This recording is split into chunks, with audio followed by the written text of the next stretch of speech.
بسم الله الرحمن الرحيم. ألف لام را كتاب أنزلناه إليك لتخرج الناس من الظلمات إلى النور بإذن ربهم إلى صراط العزيز الحميد. قرآن کتاب ماست، در بیداری و خواب ماست، در ظلمت او شهاب ماست، هر جا او رهنمای ماست، هر جا او رهنمای ماست. هر کس قرآن بخواند روحش زنده بماند. إن الحمد لله نحمده ونستعينه ونستغفره ونعوذ بالله من شرور أنفسنا ومن سيئات أعمالنا، من يهده الله فلا مضل له ومن يضلل فلا هادي له، وأشهد أن لا إله إلا الله وحده لا شريك له، وأشهد أن محمدا عبده ورسوله. أما بعد، فأعوذ بالله من الشيطان الرجيم. بسم الله الرحمن الرحيم. اهدنا الصراط المستقيم صراط الذين أنعمت عليهم غیر المغضوب علیهم ولا الضالین.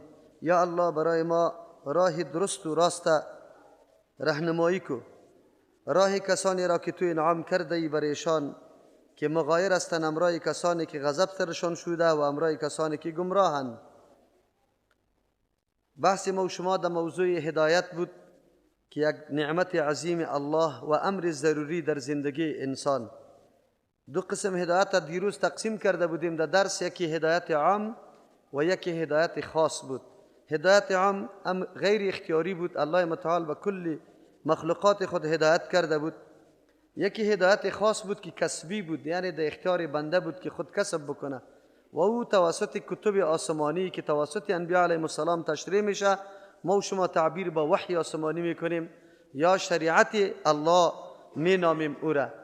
هر قدر که در این میدان انسان پخته میشه و راه وحی آسمانی را محکم میگیره، خود تابعدار از او میسازه، امو قدر در قله کمالات انسانی میرسه. یعنی کمالات انسان میدانش اینمی است که چقدر ملتزم به کتاب الله و چقدر زندگیش موافقت با کتاب الله داره. در برای کتاب الله چقدر ای منقاد و تابعدار است و چقدر سرکش است. در اینمی میدان کمالات انسان یا دویدن و بالا بردن درجات انسان است. در مقابل همی 4 اسباب ما و شما ذکر کرده بودیم، 4 مرتبه را که اول مرتبه انابت است، بعد از او وصول است و بعد از او استقامت است، بعد از او ربط القلب است. زمانی که در مرتبه ربط القلب انسان برسه، باز دیگه هیچ چیزی سرش تاثیر نمیکنه، او به جز از الله متعال است، کسی دیگری حراس نداره، هیچ چشم سوز از کسی نداره و محبت ایمان در قلبش آنقدر مختلط و ممتزج میشه، یعنی با قلبش آمیخته میشه که آلی به هیچ وجه او از ایمان سرگردانی نمیکنه و از ایمان اعراض نمیکنه، گایم غافل از الله متعال نمیشه. هیچ قوت و نیروی جهان او را مغلوب ساخته نمیتونه در برابر خدمت دین و بالا تراشیدن دین، هیچ کسی هم او را مغلوب کرده نمیتونه. دیگه از امروز اسباب دلالت یا مراتب دلالت هم میخوانیم که گمراهی از کجا پیدا میشه. مثل که در میدان بالا رفتن انسان در درجه کمال خود 4 مرتبه داشت، اینمی قسم در گمراهی هم 4 مرتبه است. در این 4 مرتبه وقتی که در آخر مرتبه برسه، انسان باز در حد میرسه که امر زشت و نادرست و امو کفر و نعوذ بالله شرک هم برش امر محبوب و خیلی خوب معلوم میشه، از او دفاع میکنه و در مورد از او تلاش میکنه که دلایل پیش کنه. از او خاطر اول مرتبه دلالت او شک و ریب است.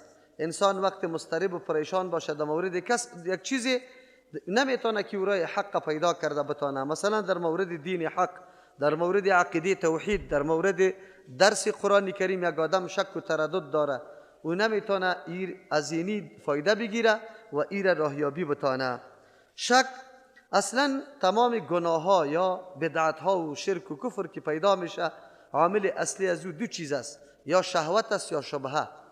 تمام گناه ها و معصیت و نافرمانی ها سری این دایر میشه که انسان بنده شهوت میشه، پابند شهوت میشه، منقاد شهوت میشه. اگر شما میبینی کسی زنا میکنه، دزدی میکنه، غیبت میکنه، تکبر میکنه، این ناشی از شهوت انسان است. کدام محبوبیت که با همراه خواهشات داری، خواهشات متنوع است، خواهش فرج است، خواهش معده هست، خواهش نفس است، یا خواهشات متنوع می باشه. اینمی خواهشات تو را نمیگذاره که تو حکم الله را قبول کنی، بلکه تو را سرکش می سازه. اینی گناه ها کلش ناشی از شهوت است. یکی شک است یا شبهه که برش میگیم. هرگاه در قلب یک شبهه پیدا شود، تو آل راه حق سرت کور میشه، نمیتونی راه حق پیدا بکنی. کفر، بدعت، شرک کلش ناشی از شبهه میشه. پس خلاصه سخن است که اصل تمام معصیت ها و گناه ها یکی شهوت است و یکی شبهه است. لیکن خطرناکترین ریشه یا سرچشمه تمام بدبختی ها شبهه است. از شهوت کدم گناهانی که سر شهوت مرتب میشه، یک روز امو آدم خسته میشه. یک آدمی که خیلی زیاد دنبال شهوت ها میگرده، یک روز میشه از امی شهوت های خود بسیار خسته و زله و مانده شود. مثل که ما و شما فعلا میبینیم یک تعداد مردم زمانی که پابندی سرشان بود که موسیقی را نشنوی یا ساز و سرود و ای گپا نبود، و مجرد آزاد شدن خیلی فرفته امی گپا بودن که الا کنسرت ها را دایر کنه و در هر جای. اما آیسته آیسته مردم از این سیر شد، برایشان واضح شد که به درد انسان نمیخوره بجز از که وقت انسان ضایع میکنه. البته نه از روی از یا نفرت از این چیزا پیدا کرد که این چیز مخالفت با شریعت داره و با او دینی که ما برش عقیده کردیم تسلیم شدیم قطعی از او منافات و ضد داره، از او خاطر خدا بند کرده. بلکه نه، غریزه هر انسان که به مقتضای شهوت باشه او یک پیمانه برای خود داره. زمانی که به او پیمانه برسه، بعد از او دیگه اشتیاق امو چیز نمی داشته باشه، بعد از او رو به نفرت میشه، چرا که او کونه میشه، برش باز لذیذ تمام نمیشه. از امو خاطر موسیقی قدیمی را، موسیقی که مردم تنها شنیدن دو باشه، دو رقص یا نعوذ بالله دیدن چی نباشه، او را قدر لذت نمیبره. یا نسبت به امو رقصی که طبقه ایناس میکنه، مردم خیلی او را لذت میبره از اینکه ذکر میکنه. این برای خود یک پیمانه می داشته باشه. زمانی که پیمانش تکمیل شوه، خود به خود سیر میشه، رو گردان میشه. امروز مردم ما میبینی این قدر زیاد دوست نداره، بلکه در ممالکی که خیلی زیاد و مردم نه شریعت داره نه دین داره، همین چیزا را خوش نداره. از همون خاطر خیلی زیاد خوش داره که چیزی را به چشم سر ببینه. بازی هایی که فعلا دنیا تلاش میکنه که مردم مبتلا و مشغول به او بسازه و اذهان جوانای مردم طرفی از او جلب بکنه، مردم به فکرای دیگری نروه. همین بازی هایی که فعلا هم افغانستان هم قریب درگیر شده، خوشی به این میکنه که اول نمره شد، قهرمان شد. چی قهرمانی؟ قهرمانی در یک مملکت وقتی میزیبه که انسان غلام نباشه، انسان آزاد باشه، حریت داشته باشه، عزت داشته باشه، در اونجا فقر و گشنگی نباشه، در اونجا جنگ و جدل و نفاق و بدبختی نباشه، در اونجا فضای صمیمیت و محبت و امن حاکم باشه. آیا 4 نفری ما که یک بازی را ببره، این چی قهرمانی است؟ که تمام عمر خود در این روزا کسی بر ما زنگ زد که رفته بودن به خاطر مسابقه و که روزی خود خوردن. در شریعت برش جایز است؟ قطعا جایز نیست. حکم امر الله به خاطر ازی که عورتای خود لچ کنه، به این خاطر برش جایز میشه که چقدر سرمایه سری از اون مصرف میشه. خوش به ایسته که ما بردیم. چی را بردیم؟ کدام مرض کم شده؟ کدام فقر کم شده؟ کدام بدبختی کم شده؟ امن آمده؟ نه، توسط عظیم امن میایه. چی رقم امن میایه؟ جوانا را مصروف کنیم. اینقدر مخلوق الله را به بازی ها مصروف کرده میتونی؟ جوانا را فکر بده، مدارس و مراکز برش تهیه کو که و علم بیاموزه و هر کدامش انجینر، دکتر در شغل های مختلف که برای آبادی وطن است، او مصروف شوه که وطن آباد شوه. به این بازی ها وطن آباد نمیشه. اما تاسف در اینجاست که ما مسلمان هستیم، دین قبول کردیم، لیکن مفهوم دین ندانستیم. مردار خود چی میکنی؟ حالی دخترای جوانی ما برای مسابقات در ممالک خارجی میره و به او شکلا بازی میکنه. او هم پدر داره، او هم ماما داره، او هم کاکا داره. مردم بی غیرت نعوذ بالله 200 واری مردم از وا کردن نمی باشه که دختری خود را قهرمان شود چی بازی را برده چی کدام بازی را بوکس زنی را چپا کردن دویدن ای چی گپ است عزت و آبرویت چقدر اهمیت داره آلی خو برات معلوم نمیشه ان شاء الله در روز قیامت الله استادت میکنه که دختر ما اولاد برات داده بودم برای چی داده بودم برای از اینکه بره بین کفار خود لچ کنه ملاق بزنه به می خاطر داده بودم امروز برات معلوم نمیشه سبا معلوم میشه حالی هم دخترکا خوشی از اهلی او خانواده خود میشه که میکنه افتخار به پدر و مادری دارم که مرا مانع خواندنم نشد ازم خوردی مرا تشویق کرد این پدر و مادر لعنت الله سرش است از خوردی تو را تشویق میکرد که بچم تو من حیث یک مسلمان در خانه مسلمان زندگی میکنی حیثیتی تا بشناس دینی تا بشناس آبرو و عزت تا بشناس و از ما هم بشناس آبرو و عزت ما هم زیر نظری چرا که ما خاندان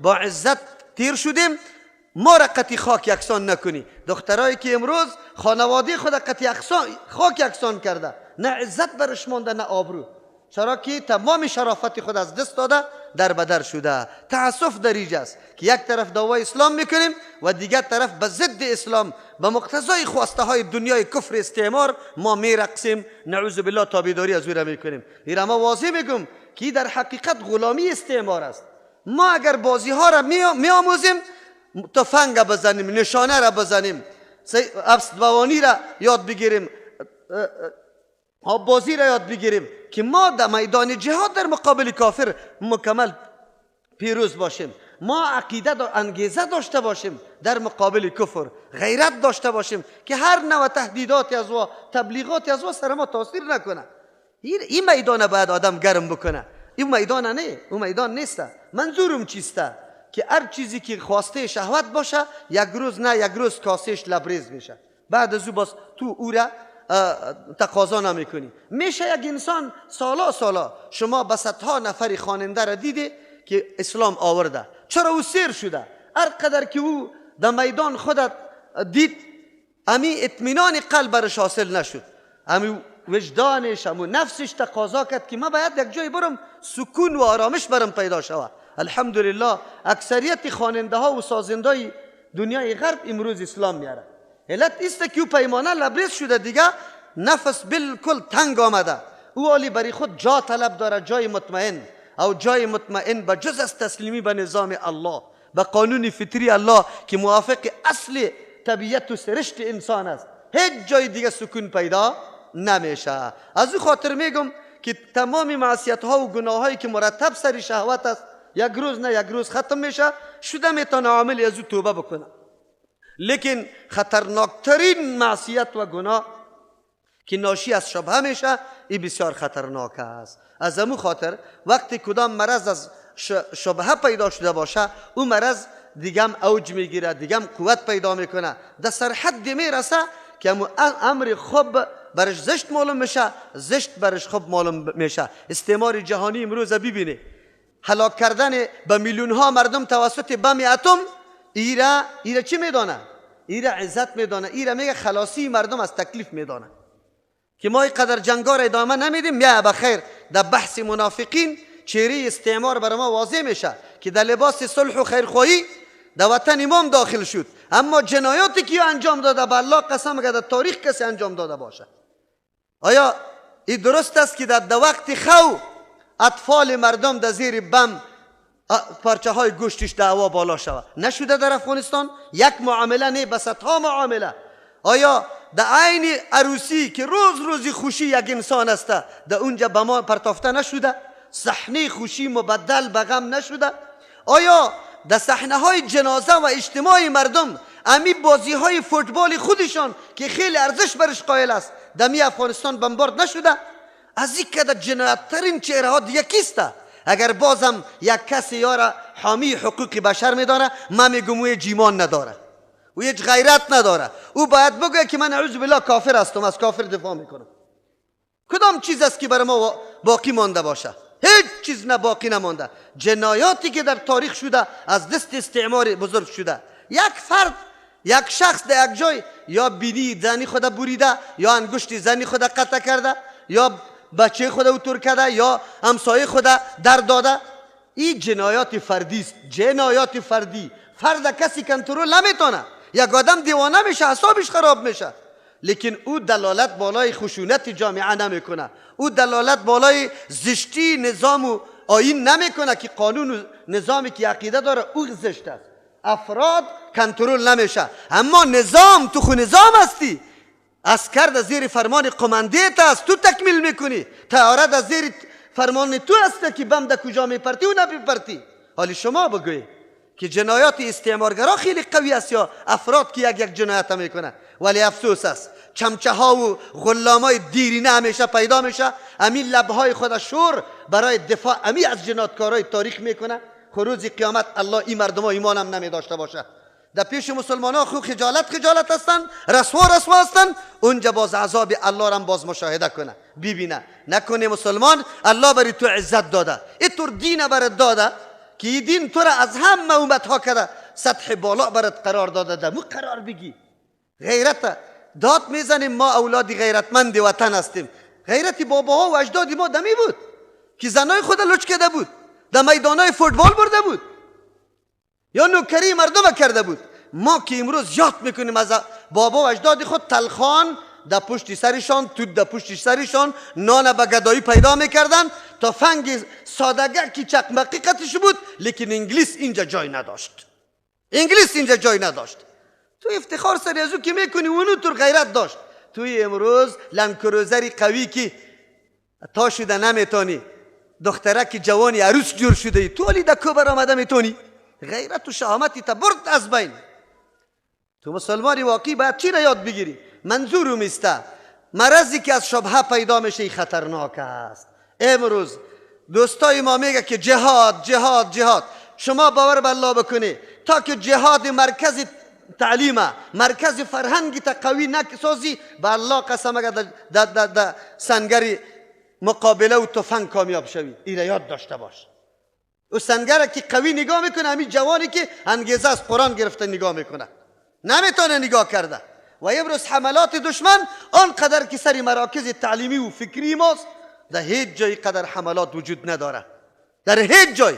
اما تو اولاد وطن یک روز موقع نمیدی که درس قرآن بخونه، هنوزم تاپه میزنی. من که بار بار میگم که این ملاهایی که دشمن قرآن و ترجمه است، یا از اعدام است یا باید سر بریده شوه. شما بگوی که بله، یا خود هیچگاه به اسلام انگیزه نداد، اسلام تشریح نکرد، اما دیگرها که میگه او را انواع تهمت ها و عیبا و نقصان برش نسبت میکنه. شما خود فکر بکنید. درس ترجمه ما انشاءالله هر روز مقدمه ما این میسته که ما بدانیم اسلام کدام دین است و ما چی کردیم، جفا کردیم یا وفا با اسلام کردیم. سوره فاتحه را در هر رکعت نماز خوانده را ایستیم، درس گرفتیم. وقتی ده دین الصراط المستقیم آمدیم فهمیدیم چی را طلب میکنیم، کدام چیز طلب میکنیم، در کدام میدان ما رفته را ایستیم. رساندیم خود در ربط القلب که امروز دلار امریکا سرم تاثیر نکنه، شان و شوکت و دبدبه دنیای غرب سرم تاثیر نکنه، ما از اون متاثر نشوم، در زیر باری از اون نروم. اهدینا الصراط المستقیم می تقاضا را از تو میکرد ربط القلب پیدا شود. ربط القلب، خون میدیم، جان میدیم، اولاد خود قربان میکنیم، اما دین خود ادناترین لکه را برش وارد نمیکنیم. نه ما با دنیا برابر میکنیم. تلویزیونای ما باید مثل ازوا باشه. زنا چرا اخبار نگوید؟ زنا چرا رقص و خواندن نکنه؟ تو مسلمان خود میگیری. روزی قیامت آمده نیست ان شاء الله. در دنیا خو اگر به دست امو مسلمانای واقعی افتادی خو باز جزای تیجه میده، اگر نشود از الله خو خلاص شدنی نیستی. یک روز خامخا اونجا نفست میبره، به الله جواب دادنی هستی. 4 اول مرتبه شک و ریب است. زمانی که تردد و شک بر تو پیدا شد، حق مانع میشه، پرده حائل میشه در بین پیدا کردن حق و تو. از او خاطر کسی که شک و تردد پیدا کنه در مورد کدام چیزی بسیار سخت است. یک تعداد دوستای ما در درس قرآن حاضر نمیشه، نوشته است درس قرآن کریم کتاب الله. در هیچی شک آدم بکنه، ولی بره به هزارها دوستایتان شما دعوت هم میدی، عذر و زارین برش میکنی، کرایش هم میدی که بیا قطع برو، میایه؟ نمیایه. چرا نمیایه؟ شک و تردد در قلبش است. اولین مانع برای حق یابی چی است؟ مرض شک بگوی و تردد است. تا که شک و تردد باشه انسان حق پیدا کرده نمیتونه. دوم مرتبه، اون مرتبه اعراض است. وقتی که شک و تردد کردی مردم تو را دعوت میده بیا در ترجمه قرآن، نه نه نه نمیرم نشوه که مرا از مذهب بکشه. ابلیسی لعین او طرف در قلبش وسوسه انداخته است، لیکن ابلیسی بگوی انسی، ابلیس انسی که به شکل ملاست گفته که او مردم کلا سفیدا پیدا شده، گپ از قرآن و حدیث میزنه. خب فکرتان بگیره که دین آبا و اجدادتان از یادتان نروه. شما چی میگی که از ابلیسی جنی کده بالاتر نیست؟ از ابلیسی جنی کده بالاتر است که مانع درس کتاب الله بگرده، بند میکنه رای حقه. دیگه چی باقی ماند؟ مرا میگن مولوی صاحب علما را بسیار علما امروز که جامعه ما اینم امروز از درس قرآن باقی مانده که فکرش جور شوه از دست امی ملاست تبلیغات میکنه. امو وظیفه که ابلیسی لعین پیش میبره ای پیش میبره، وظیفه از او اجرا میکنه. الله اکبر. ابی سعید خدری رضی الله عنه آدمی ریش سفید شده بود، یک بچه جوان در نماز استاد بود، تیر میشد، یک درو دست میگرفت بازم تیر شد، چپیلاق زد، قطی بوکس زد، سخت چپیلاق دمید نماز در سرش حواله کرد. او رفت در مروان شکایت کرد، پادشاه حاکم مدینه بود. گفت میشناسی اون نفری که تو را زده؟ گفت بله. وقتی که یک جماعت صحابه آمد گفت کدام بود؟ گفت او نموریش سفید بود. مروان ابی سعید خدری رضی الله عنه را سوال میکنه توی جوان چرا زدی؟ گفت من ایره نزدم، من خود شیطان زدم، من شیطان زدم. چرا کسی که از روی نماز تیر میشه پیغمبر میگه که شیطان است؟ این شیطان است. این کسی که وظیفه شیطان پیش میبره شیطان نیست؟ شیطانی بزرگ است. امروز به همین جنایتکارای جهانم فتواها یاد داده، راهایش یا برش برابر کرده که بیا مسلمان شکنجه کنه، تعذیب کنه. از دستی امی است. تو را که فریب داده از دینت امی و مردم داده. از این خاطر ما میگیم که ما باید در قرآن بشینیم که کتاب الله چی میگه. همیشه دنبال زبان یک کسی رفتیم در کتاب الله ننشستیم که کتاب الله چی پیام داره. بیا کتابی داری کتاب الله را بکنیم. آیا راه مستقیم توسط یزی حاصل میشه یا دیگه صراط مستقیم تشریح میشه؟ انشالله ثابت میکنیم که راه مستقیم کدام است. بعد از او برای آدم واضح میشه. شک و تردد که داشتی اعراض میکنی، نمیپذیری، روی گردانی میکنی. روی گردانی که کردی دیگه هم اینمی شبهت قوت پیدا میکنه. آلی جدال میکنی. جدال چی را میگی؟ تو برش میگی که پودر نزن، این نقصان داره، این نارواست، و برد میگه نه. یک پودری را من گفتم که امیر علاق در پاکستان بود، الحمدلله باز اصلاح شد، الحمدلله ثم الحمدلله. یک رقم گریان میکرد و یک رقم احترام به ما داشت که هیچ پرسان نکن. که می آمد گفت مولوی صاحب پایتا مرا نمیگذاری وگرنه پایتا 10 دفعه بوسه میکنم. مرا از کدام مرض مهلک تو سبب و ذریعه شدی برای نجاتم؟ کلی عمرم در پودر کشیدن تیر شد. برای ما چی دلیل میگفت؟ گفت مولوی صاحب می پودر که بکشم این تریاکه دلم خیلی نرم میشه، با شفقتم سری فقیرا و غریبا زیاد میه. ببینه دلیل.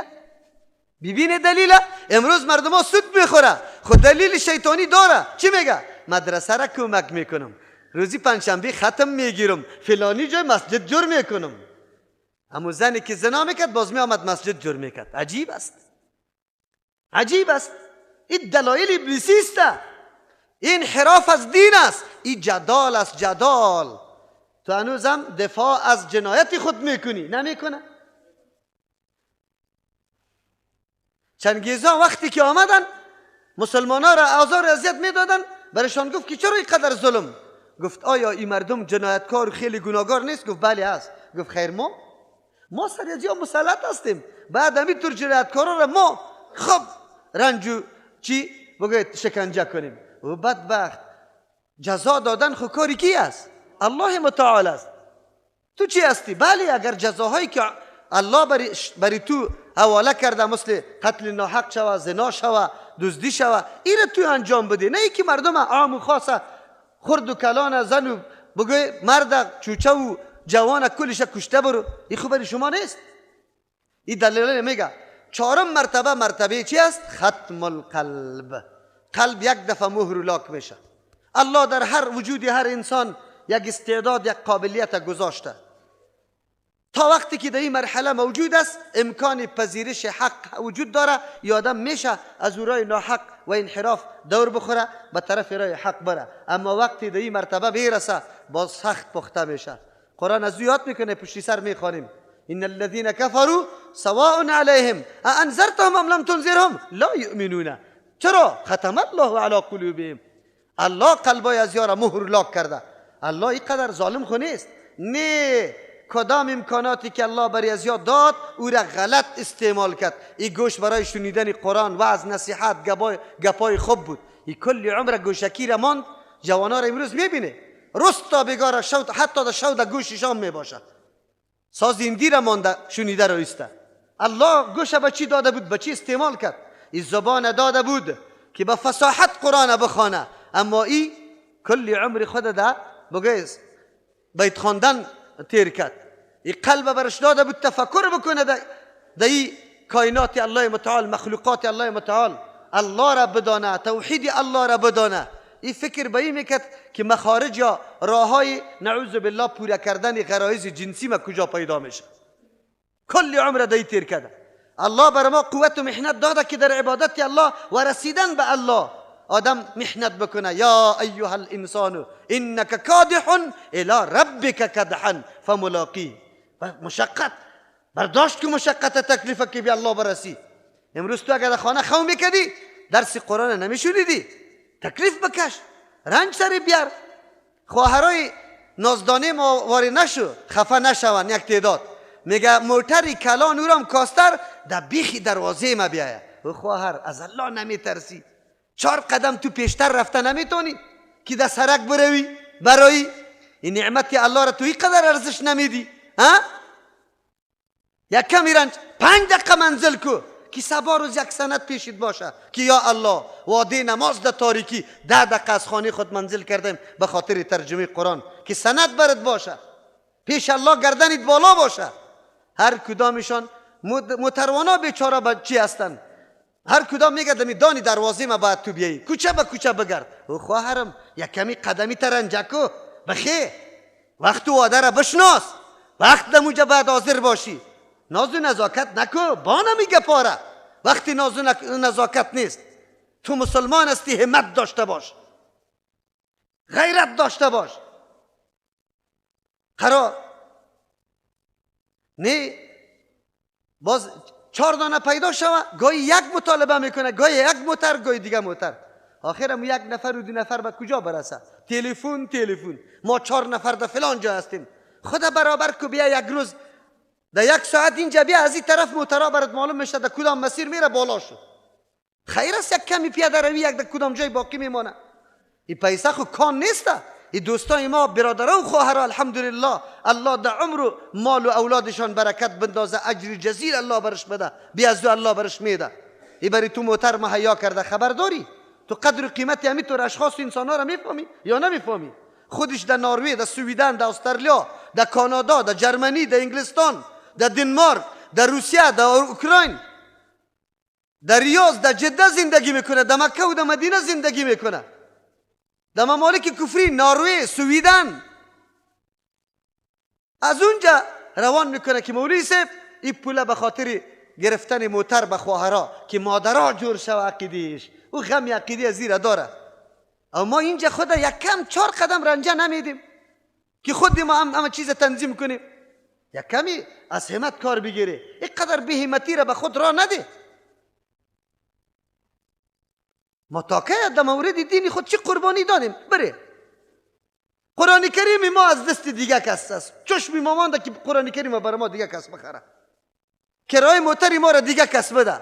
یک در درس شنیدن هم که بیام قرا خود پس آن میخیزه مردکه 4 کلمه را هم نفهمیده که چی یاد گرفته، در گوشش رفته یا نرفته. در روز قیامت جواب داده نیستیم. به همت آدم اینقدر به شوق اشتیاق میشینه که پرسان نکن این درس چطور از پیش ما بروه، تکرار میکنه. پس از اینجا که رفت یکم استراحت میکنه، پس که پیشین شد باز قرآن کریم میگیره تکرار میکنه. امروز چند سخن ما یاد گرفتم، در یک اهدینا صراط المستقیم چند گپا بود. تکرار میکنیم، این دین ماست. یکی شریک کنیم خطی مردم دیگه، قطع دوستی خود شریک کنم؟ دین روز خواهرها برای ما مطالبه ورق قرایی کرده بود که هر کس یک دوست قطع خود بیاره در اینجا. نمیتونه. میتونیم از همت کار بگیریم، وظیفه و مسئولیت خود بشناسیم. گپی ماده است که مرض شبه خطرناک است و 4 مرتبه داره. مرتبه شک و تردد، بعد از او مرتبه اعراض، بعد از او مرتبه جدال، بعد از او ختم القلب است. هر 3 مرتبه را الله متعال در سوره مؤمن برش میگیم یا غافر آیه 34 و 35 بکشه، در اونجا الله متعال بیان کرده. پیدا کرده انشاءالله. اعوذ بالله من الشیطان الرجیم، بسم الله الرحمن الرحیم. ولقد جاءكم یوسف من قبل بالبینات، یقینا آمده بود برایتان یوسف علیه السلام پیش ازی بالبینات، با دلایل واضح. یهود و نصارا دلایل واضح را یوسف علیه السلام آورده بود، دعوت به سوی توحید و یکتاپرستی الله کرده بود. فما زلتم فی شک، پدرها و اجدادتان مثل شما وارد نمی قسم بودن، همیشه بودن در شک و تردد. مما از شریعتی که جاءکم آورده برتان بهی، آورده بود پیغمبران برایشان به او شریعت. کدام شریعت که آورده بود داود شک و تردد بود. امروز که عقیده توحید به مردم بیان میکنی متردد است، شک داره. او مردم هم در مورد همین شریعت شک داشتن. حتی اذا هلک، تایی که وفات کرد، قلتم شما گفته لن یبعث الله من بعده رسولا، هرگز الله دیگه پیغمبر روان نمیکنه. گوش ما آرام شد، گوش ما آرام شد. اینطور بدبختا در جامعه و معاشره ما پیدا میشه. مولوی سیبی که ترجمه قرآن میکرد از اون مسجد برو ترجمه بند شد. مردم چی میگه؟ خب شد از زمین ملا آرام شدیم، یک گوده ما را در خوام نمیمان. همین طور میگه نمیگه؟ همین قومای سابقه تا قرآن شایدی میده. شب امروز ما قتل شب دیروز یکسان است. کدام شبهه، کدام مرض که در تاریخ گذشته بود امروز در این مردم هم موجود است. از درس قرآن تنگ می باشه. از چی؟ از درس قرآن تنگ میاره. در رمضان مبارک 15 ریش سفید حج کرده بود، آمده بود برای ما میگفت که ترجمه قرآن کریم بند شود. ببینید شما سنگ الله نمیباره. نماز صبحی ما بعد از نماز ترجمه میکردیم، سوره انعام شروع بود. سوره انعام هم میشناسی؟ اگر به خیر رسیدیم که در اونجا شرک ریشکن میشه. چی میشه؟ شرک ریشکن میشه. او در صبحی خو خیلی آوازه و غالمغال و شورماشور نیسته. زنا در خانه میشنیدن، مردا ورخطا شده بود که کل گیر وابی جور کرد، از او خاطر آمده بودن. این ما بتای مکه باید بنامیم. بتای مکه آمدن قرآن درسش بند شود. نعوذ بالله. ما برشان گفتم که آیا امیتور مجلس و امیتور جماعت شما را گردنتان بسته دمی منطقه شو تا روز دور زده میشه، 1 ساعت هم در خواب نمیمانتانه، جمع شدید دمو خانه برای منع کردنش. دمی منطقه 1000 معصیت و گناه و فسق و فجور دیگه است. کدام کار از کی نمیشه؟ فاحشه خانه هم اینجا است، علنی جمع شده که بند شوه. لیکن به خاطر درس قرآن بند شدن آمده. همونجا 1-3-4 گوش خدا کش کرد، توبه کرد، گفت مولوی صاحب ما را فریب داده، این مردم از ما توبه است. اینطور مردم هستیم ما. کدام مردم؟ دو زمان هم میگه پا بود از توحید الله، از درس قرآن سیر آمده می باشه، باز خوشی را ظاهر میکنه که بند شد. خب الله چی میگه؟ کذالک یضل الله من هو مسرف کذاب. این همی قسم الله گمراه می سازه. کی را گمراه می سازه؟ گمراهی را برای کسی که او اسباب گمراهی را خود آماده کرده. مسرف است، مسرف مرتاب، مسرف است، از حد تجاوز میکنه، حدود رعایت نمیکنه. حد یک انسان چقدر است؟ انسان حد و اندازه‌اش است. سخنی کسی را گوش بگیره، تأمل دیش بکنه، خوب ارزیابی بکنه، خوب بگیره، بدرد کنه. اینمی حد یک انسان است. لیکن این مرد که اول از اول تو را میگه تو یهود هستی، تو نصارا هستی، مرد که تو تالی را نامده، یک سخنی مرا هم نشنیده، از شخصیت و هویت و معلومات نداری، از کجا هستم، بچه کیستم، چی کار و وظیفه دارم، و دستی مرا میگی که تو یهود و نصارا هستی. یک روز سفید حاجی صاحب است، گفت نماز صبح است، نماز خواندم که یک ملا خیست، ملا رقم امی گفت که او مردم ها او بی غیرت ها ایجا در بیخی گوشیتان یکی را مولی متوکل آمده کل زنا و بچه و مردار کل شوابی جور کرد. گفتی ترگپا گفت که من گفتم این قدر مردم از سر احساسات آورد.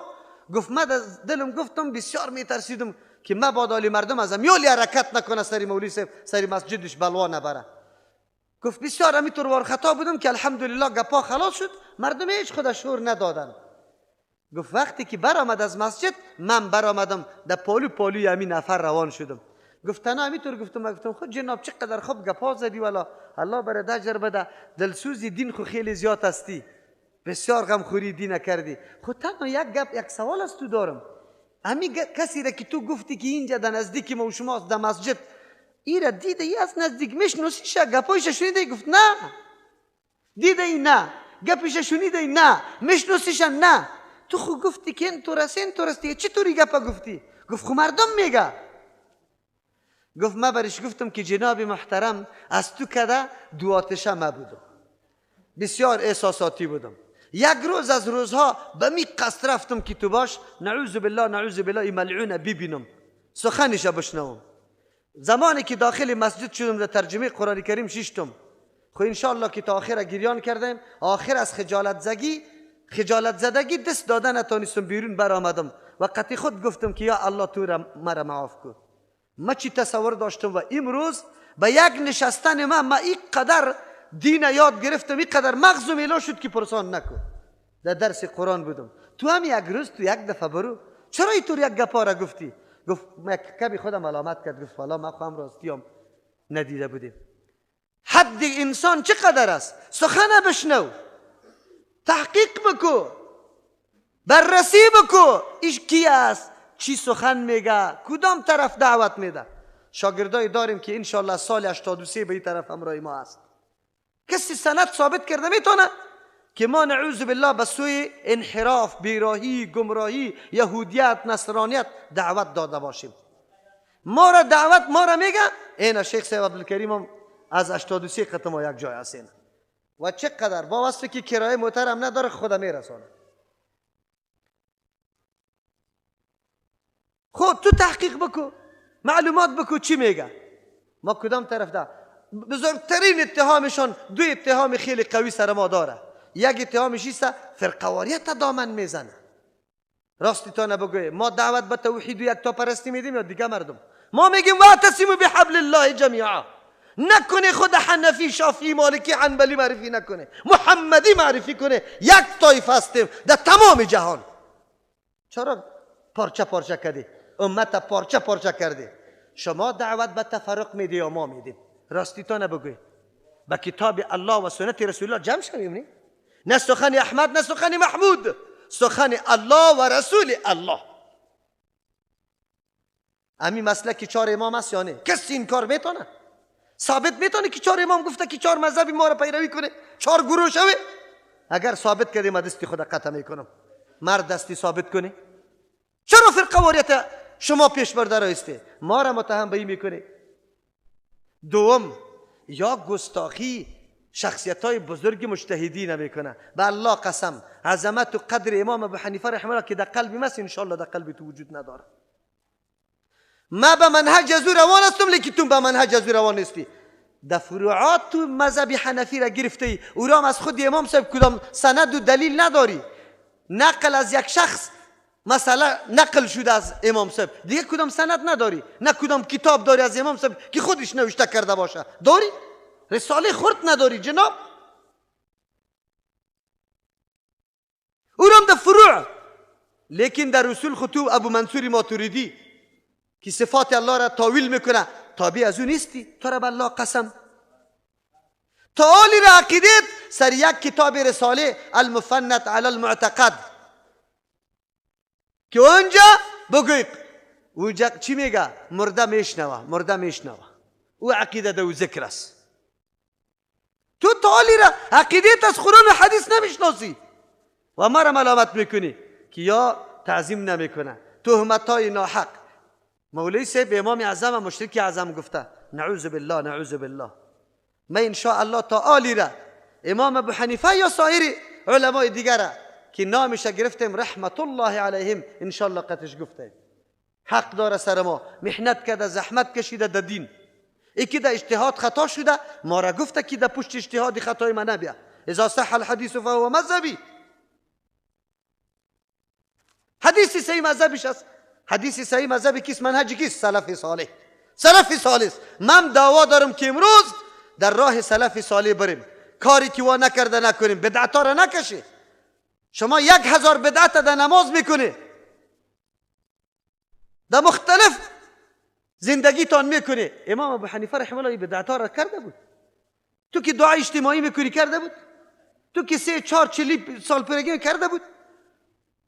تو که گنبدها جور میکنی در سر قبرها کرده بود. تو که یاسخی صاحب صدا میکنی کرده بود. عجیب است.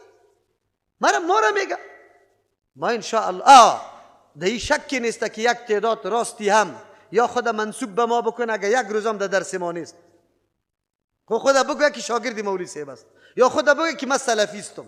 محض به نام گذاشتن یک نفر سلفی نمیشه. سلفی یک پروگرام عملی است.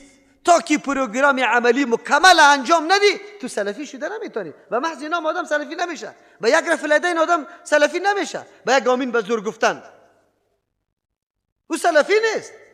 اویی که توهین میکنه، تحقیر میکنه کتاب مسائل دین علمای معظم و سلفی ما را او توهین میکنه، او قطعا سلف شده نمیتونه و نه نمایندگی از ما میکنه، قطعا نمیکنه. ما از همون خاطر 5-6 جمعه را سر همین موضوع بحث کردیم. 4 روز قطعا اگر تیرام کرده باشه درس خونده، امروز تاپی کفر است. اینطور خواهری که تا دین روزه، اینطور برادری که تا دین روزه دین یاد گرفتی، امروز فقط یک مفهومی آیته به الله قسم اگر صحیح درستم یاد داشته باشی، اما کلی نظام خودم کافر کرده. چرا که قانونی تو وضع کرده، خودی تام کافر هستی. به تذکره گرفتن کافر هستی، به جواز سیر گرفتن کافر هستی، به پاسپورت گرفتن کافر هستی، به حج رفتن کافر هستی، نظر به قانونی که تو وضع کرده. یک تعداد برادرای خواهرای نادانی ما را اغوا کرده. آیت قرآن برش مفهومی اصلیش نمیدانه. و من لم یحکم بما انزل الله فاولئک هم الکافرون. اونجا چرا 3 دفعه الله گفته و من لم یحکم بما انزل فاولئک هم الفاسقون و من لم یحکم بما انزل فاولئک هم الظالمون؟ او را چرا گفته؟ تو آیت نمیفهمی، تو تفسیر مطالعه نکرده ای، علم جامع نداری، احادیث رسول الله را نخوانده ای. اینطور شاگردای وفاداری ما برای ما یک زنگ در طول عمر نمیزنه. قطعا جنگیست که یا مرتد است. چرا که مجموعه احیای سنت رسمی کرده. مجموعه احیای سنت رسمی کرده، کافر شده، مرتد شده، از دین برآمده. فیصله ریجه نمی کنیم، این فیصله را به الله میمانیم، به او الله که علیم و خبیر است، همه جزئیات برش معلوم است. باز معلوم بشه که توسط همی گفتن کافر به ما انشالله تو کافر هستی. چرا که رسول الله میگه کسی که به کسی بگه یا کافر فقط با چیسته بهی احدهما، یک به این کلمه یکیش خامخا چی میشه؟ مبتلا میشه. اگر او کافر باشه خیلی خوب، رفت کافر شد. اگر نشد پس رجوع میکنه در جان خودت کافر هستی. و شاگردی وفادارم تا دین روز ایمانی تا نمیشناستی، آمدی در درس قرآن ایمانی تا شناختی، امروز تو مرا میگی که تو کافر شدی، مشرک شدی، مرتد شدی. بگو ما به الله حواله میکنیم. اگر تو در زندگی ان شاء الله عزت یافتی، اینمی مجلس ان شاء الله شاهد باشه که تو در زندگی عزت میابی یا نه. تو یک دفعه برای علم تا وسیله بساز. باز از کجا مرا تکفیر میکنی؟ مادری طبیبی، پدری طبیبی، برادری طبیبی، خودی طبیبی. کدام نشان اسلام در تو خیلی قوت پیدا کرده که تو مرا تکفیر کنی؟ کلمه تکفیر امروز تأسف است. تأسف است. اون مردمی کلمه را در سر زبان گرفته که اولین نمبر کسی که به اصول مذهب خود قوانین گذاشته. امامت اصل مذهب یک طایفه از مردم است و خودشان کتابایشان پر است. کسی که امامت قبول نمیکنه او کافر است. اولین تکفیری در طول اسلام کدام مردم است؟ مردمی که امامت اصل دین جور کرده و منکر امامت کافر میگه. امو مردم میخیزه امروز کسی که کافری که الله و رسول به او کافر گفته، تو را کافر میگه، تو را میگه تکفیریستی. تکفیری خود توستی که اصول خود ساخته برای خود جور کرده. اگر کسی او را نمیپذیره تو را کافر میگی. کسی که واقعا کسی را الله و رسول کافر گفته باشه تو برش کافر بگوی، این تکفیری نمیگه. تکفیری کسی را میگه که الله و رسول را کافر نگفته او تو برش کافر میگی، این تکفیری میگه. یک کمی مطالعه بکنی. جوانای احساساتی ما 2 روز رفتی 2 کتابی فارسی را مطالعه کردی، باز بعد از علم تین از مفتیای بزرگ کرده که 40 و 50 سال خود درس حدیث و تفسیر تیر کرده و این قدر احتیاط میکنه در فتوای عادی خود، او تو جناب محترم فقط تاپر گرفته. اولین خطایت اینمیست، اشتباهت اینمیست، تباه میشی. برادرکی جوانم یک کمی دیگه پشت علم بگرد، خواه رکم تو یک کمی پشتی باز پرسان کو، سوال کو.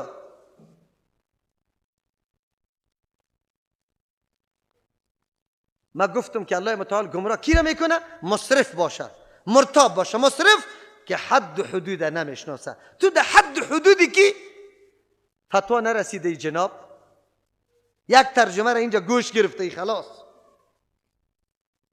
یک ترجمه را گوش گرفته ای، آلی در مرحله و مستوی فتوا نرسیده ای، قاضی نشده ای، مفتی نشده ای، یک داعی جور شده ای. مردم بگو راه درست قرآن است، راه درست توحید الله است. مردم دعوت داده برو، بان که الله متعال دمی دعوت بری تو توفیق نصیب کنه، پیش بری پیش بری پیش بری. از الله امیر سوال بکو، نه قاضی خود جور کو فیصله ها و محکمه ها دایر کو در سری مردم، و نه مفتی خود جور کو که فرس فتوا داده بری. اینطوری کار نکو جناب محترم، نکو. حدی تا بشناس، اگر نشناختی الله گمراهت میکنه. مصرف دیگه کی را گمراه میکنه؟ مرتاب، کسی که شک و تردد در حق چی داره؟ آیت قرآن میشنوه، در درس قرآن نشسته است، بازم شک داره، بازم این درس میگه که مرا خراب نسازه. پیر کی برات محض خیال خوا قصه میکنه، مجاور که میگه که از دروغ برات میگه که خو دیدم که این شخص اینطور کارا میکنه. خو ترجمه قرآن نمیکردم در مسجد، یک جناب از قوم خودی ما بود، مرا میگفت که علی شیدا یک چیز نمیتونه. خب گوشت نمیگیره، علی شیدا هیچ چیز نمیتونه. من گفتم شیدا هیچ چیز نمیتونه. گفت جنگ نمیتونه. من گفتم نمیتونه. گفت تو چی میگی؟ من خو دیدم که قوا از پایین آمد، این شیدا در دم روش برآمد زد قوا را. من گفتم خو دیده ای دیگه. خو راست میباشه. گاهی خو میبینی که پادشاه کل جهان هستم. امی مجاهدین، امی جوانای ما هر شو خو میبینه که مجمع بزرگ است برش تقریر میکنم، یک دم مردم میپذیره. یک قدر خوش میشه ده خو. خو سبا که میخیزه ده خانگه کش است. هنوز پدر برش میگه رفته نمیتونی ترجمه رفته نمیتونی. خو است خو. این مردم ما را بیه، او پیری گمراه، او ملای گمراه، او مجاور گمراه از خو بیان میکنه، تو برش نشسته است این طور میپذیری که هیچ پرسان نکن. و ما آیت کتاب الله را برات باز کرده، از کتاب الله برات بیان میکنم، بازم تو شک میکنی که والا مرا دیگه طرف نبره. در روز قیامت الله پیش سوال بکنه و من اصدق من الله حدیثا، از الله که در سخن کسی راست است؟ اما بعد رسول الله در هر خود بی خود اول امیره میخوان اما بعد. چرا این را تکرار میگفت؟ که در قلبای مردم جابجا شوه. فإن اصدق الحدیث کتاب الله، صادق ترین سخنی که کتاب الله هست. تو در کتاب الله هم تردد میکنی. در ترجمه آمده باز سبا که دوستید میگه بریم در ترجمه، ولی یک کمی من شک دارم. خود آیت قرآن هم تو شک داری، آیت قرآن هم تو شک داری. فإن اصدق الحدیث کتاب الله و اصدق الهدی. در کدام روش ما شما را دعوت دادیم؟ در روش امام شافعی، در روش امام مالک، در روش احمد ابن حنبل، در روش امام ابو حنیفه رحمت الله علیهم، یا در روش کدام عالم دیگه؟ ما شما را در کجا دعوت دادیم؟ رسول الله صلی الله علیه و سلم. فإن اصدق الهدی، بگوی هدی محمد صلی الله علیه و سلم، و شر الامور محدثاتها. بدترین کارا که تو جدید احداث کرده رایستی در دین. چرا اینطور کارا میکنی؟ یک بحث خیلی کلان است. رسول الله که در سری خطبه های خود همیشه تکرار میکرد به می خاطر که راستترین سخن الله است. کتاب الله که چیزی گفت دیگه چیزی باقی نمیمونه. چرا باز تو مرتاب میشی؟ اگر مرتاب شدی گمراه میشی. الذین یجادلون، مصرف و مرتاب کسانی هستند که مجادله میکنه، روگردانی خواست پذیرش حق کردن، آلی شروع میکنه از امیرای غلط خود دفاع میکنه.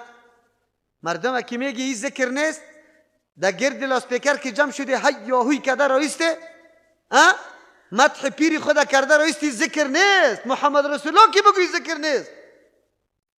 و این شکلی که تو اختیار کردی، کیفیتی که تو اختیار کردی، در سری چوکی 20 دانه پشتی در گرد و برش هست، 20 دانه پشتی در گرد و برش هست، او یک درو چاپی هم میکنه مردم، هم زن هم مرد.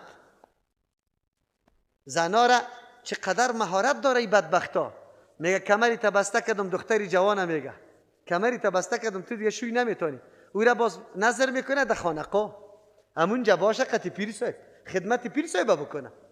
عجیب است. والا آخرم یه عقلی ما در کدام طرف میروه که لا اقل همی کم درک نمیتونیم. آیا رسول الله کدام دختره گفته که کمرت بسته شد تو شوهر نمیتونی؟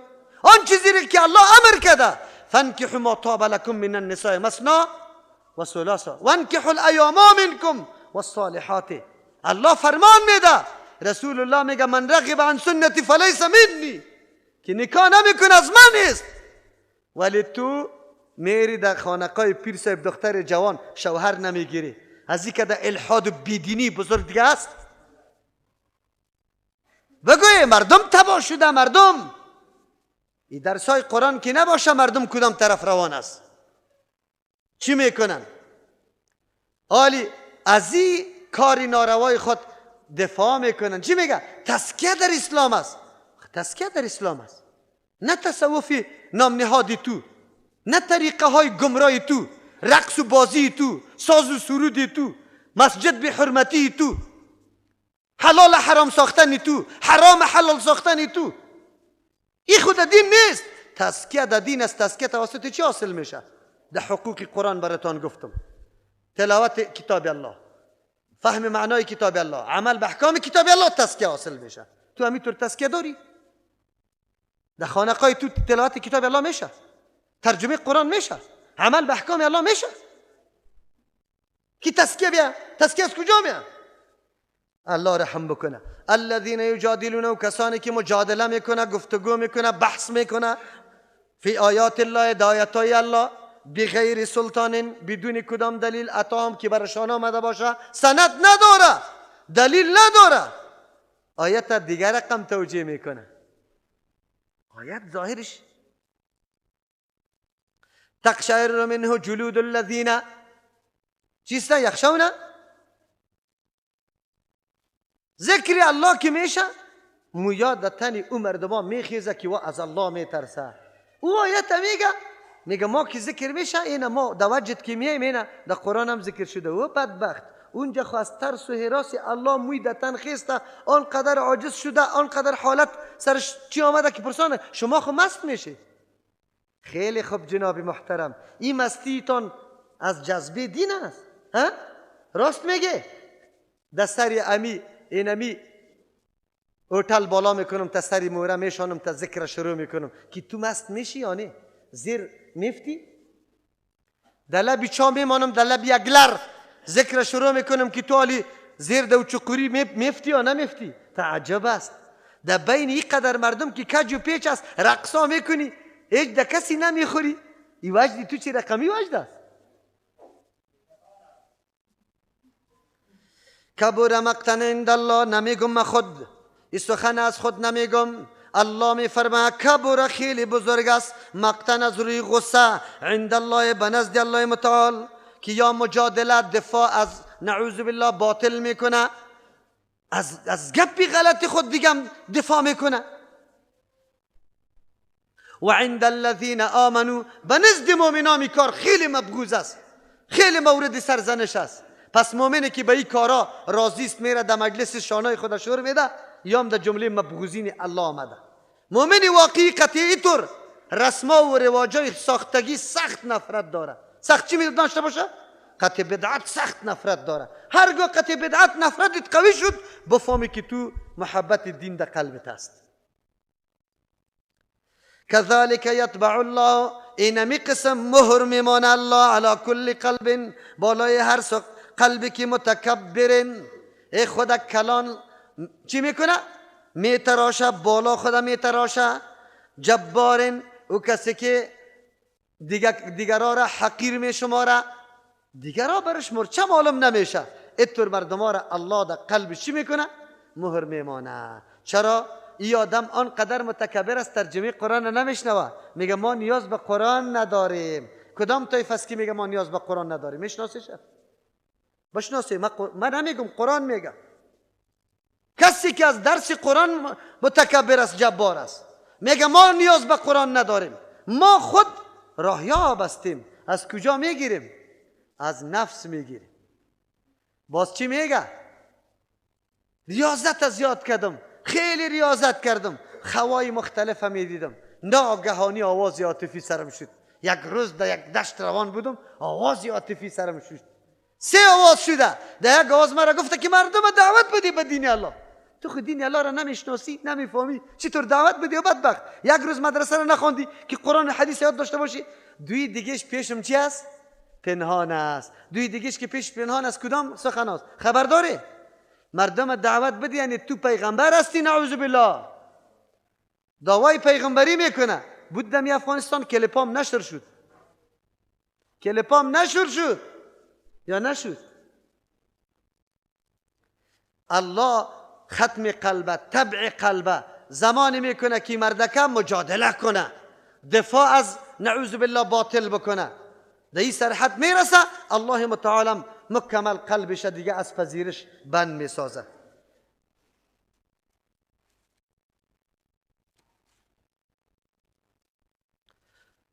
چهار مرتبه برای هدایت کسبی بود که انسان به اختیار خود در کدام مرتبه میرسید. قله کمال هدایت، 4 مرتبه گمراهی. اگر مرتبه آخری شد بسیار سخت است که انسان پس در راه حق بیاید. اما الله متعال بسیار غفور و رحیم ذات است، رؤوف الرحیم ذات است. بنده خدا همینطور یک میدان وسیع را برش داده که هیچ پرسان نکو. خیلی زیاد الله اینقدر رحمان است سر ما و شما که هیچ پرسان نکو. دمی قدر گپا بازم راهی علاج وجود داره؟ بله. خو از کدام طریقی آدم پس در راه آمده میتونه مشمول رحمت الله شده میتونه؟ او هم توسط کتابی کی؟ الله متعال. توسط کتاب الله متعال علاج ختم قلبم میشه. شک، اعراض، جدال یا خو میشه از ختم قلبم علاجش میشه. سوره یونس میکشیم آیه 57 خیر ببینه. سوره یونس آیه 57 پاره 11 سورت 10 از خیر ببینه. پیدا کردی انشاءالله. اعوذ بالله من الشیطان الرجیم. یا ایها الناس، ای تمام عالم بشریت، انسانا، ای تمام انسانیت، جنیات هم دیش داخل است، چرا که و تابع انسان هاست در مکلفیت.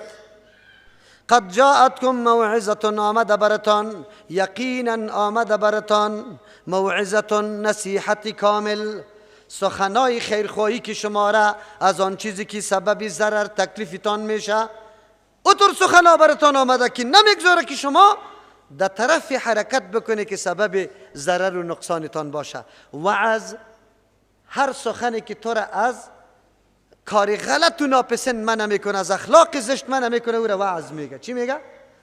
قرآن وعظ کامل است. اگر گوش میگیری تو را اینطور راهنمایی میکنه که پرسان نکن. از غیبت منع میکنه، از دروغ منع میکنه، از قتل منع میکنه، از زنا منع میکنه، از شراب منع میکنه، از سود منع میکنه، از غیبت منع میکنه، نمامت منع میکنه، از اذیت و ضرر رسانی منع میکنه. قرآن یک دم وعظ کامل و نصیحت کامل است. از طرف کیست؟ موعظة من ربکم، این نصیحت از جانب او ذاتی است. اطور ذاتی نیست که خودش مالک نفع و ضرری خود نباشه که به خودم ضرر و نفع رسانده نمیتونه، بلکه از طرف ذاتی است که او مالک نفع و ضرر است برای کلگی. من ربکم، از جانب پروردگار شما. و شفاء لما فی الصدور، شفاست از او امراضی که در سینه هاست. شک، تردد، کدام استراب پریشانی که در قلبت پیدا شده، وقتی در قرآن کریم بشینی قرآن برات بیان کنه و شک و تردد مکمل زایل میشه. با قرآن بشه که شک و تردد از بین بره. و هدن برنامه هدایت است. اگر تو رو گردانی میکنی قرآن تو را میگه نکو نکوی کار نکو، بسوی حق و یقین تو را دعوت میده. علاج استراب و ریب و پریشانی قرآن کریم 4 صفت برش بیان کرد. مرض شک و ترددی توسط نصیحت قرآن از بین میره. مرض اعراض و روگردانی توسط هدایت، صفت هدایت بودن قرآن کریم از بین میره. تو را راهنمایی میکنه، برات میگه نه روگردانی نکو، بیا اینمی راه را ببر، برو حرکت کو، باز بعد از برات واضح میشه که راست است یا غلط. و رحمتون، زمانی که پیش رفتی در مقابل جدال تو که از باطل تو دفاع میکردی، اینجا قرآن کریم برات میگه رحمت است. اگر تو از شک و تردد برآمدی عالم میگردی طرف قرآن کریم، چند قدم روان شوی حقیقت برات معلوم میشه. حقیقت که برات معلوم شد حتما سرش عمل میکنی که عمل سری حکم قرآن کردی، مورد رحمت الله متعال قرار میگیری. رحمت الله دیگه شامل حالت میشه. در کجا میرسی؟ بعد از میگه للمؤمنین و رحمت للمؤمنین، رحمت برای مؤمن است. باور و یقینی سری قرآن پیدا میشه. عالی به فضل و مرحمت الله متعال قرار میگیری. عالی در مرتبه ربط القلب باز میرسی، ایمانت پخته شده میروه، محکم شده میروه. قل بگوی پیغمبر علیه السلام بفضل الله و برحمته. مفسرین کرام فضل الله را رحمت الله را تفسیرهای گوناگون کرده. راجح ترین تفسیر فضل الله خود کتاب الله و رحمت الله فهم کتاب الله امرای عمل با کتاب الله. الله نصیب ما بکنه که هم با کتاب الله رابطه داشته باشیم و هم بدانیم چه سرش عمل بکنیم. الله میگه قل بگوی پیغمبر علیه السلام به امت اعلان کو بفضل الله، به فضل احسان الله که عبارت از خود کتاب الله است، و برحمتی، برحمت الله کسی که قرآن میفهمه تعلق رابطه امرش پیدا کرده. فبذالک، بین این نعمتهای الله فلیفرحوا، باید مردم خوشبخت و خوشحال شوه. نعمتهای دنیای دیگه زائل شده نیسته. امروز وزیر و رئیس و پاچاستی، 4 روز بعد گداستی، 4 روز بعد هم برات نمیمانه. ظاهر شاه خبر داری؟ جایی که سیر و سیاحت و آب و هوای خوب داشت اونجا برای خود باغ جور کرده بود. از استالف گرفته تا فرخاره، از کامرد گرفته تا بگوی جلال آباد، هر جای. اگر جای دریایش ماهی داشت بند آب مقرر کرده بود که اینجا کسی ماهی گرفته نمیتونه. از الله حضرت است، اعلی حضرت، از الله حضرت است. کجاست الله حضرت؟ کجاست؟ نام و نشانش است. به زور غربیا آورد، به نام بابای ملت معرفی کرد که در عمر خود یک حج و فریضه بیت الله را نکرد. الله توفیق نصیب نکرده بود برش. نکو سری دنیا نناز که یک روز دمت میبره، هیچ چیزیم نیسته، خوش نشوی. مال دارایی، بلدینگ، موتر، کشفش، هیاهوی. الله برات میگه فبذالک فلیفرحوا. ممتازترین اشخاص کی هستند؟ کسی که الله نعمت قرآن و فهم قرآن الله نصیبش کرده، تعلق رابطش با قرآن کریم است. الله میگه فبذالک، به این نعمت فلیفرحوا، باید خوش شوه. چرا؟ هو این نعمت خیرون، بهتر است، مما یجمعون، از آن چیزی که کل مردم جمع کرده رویسته. صبحی کسی پشتی بگه شهادت نامه انجینری میدوه، دیگهش پشتی دکتری و طب میدوه، دیگهش این طرف. برادر خواهرها را میگم در ترجمه قرآن کورس دارم. کورسی چی؟ انگلیسی. خاک در سرت، در ماه مبارک رمضان، در واده نماز، در کورس انگلیسی رفته رویستی. خب افسوس است قدری نعمت نمیدانن. چرا؟ دین پیش ما اهمیت نداره. چرا بگو؟ دین پیش ما اهمیت نداره.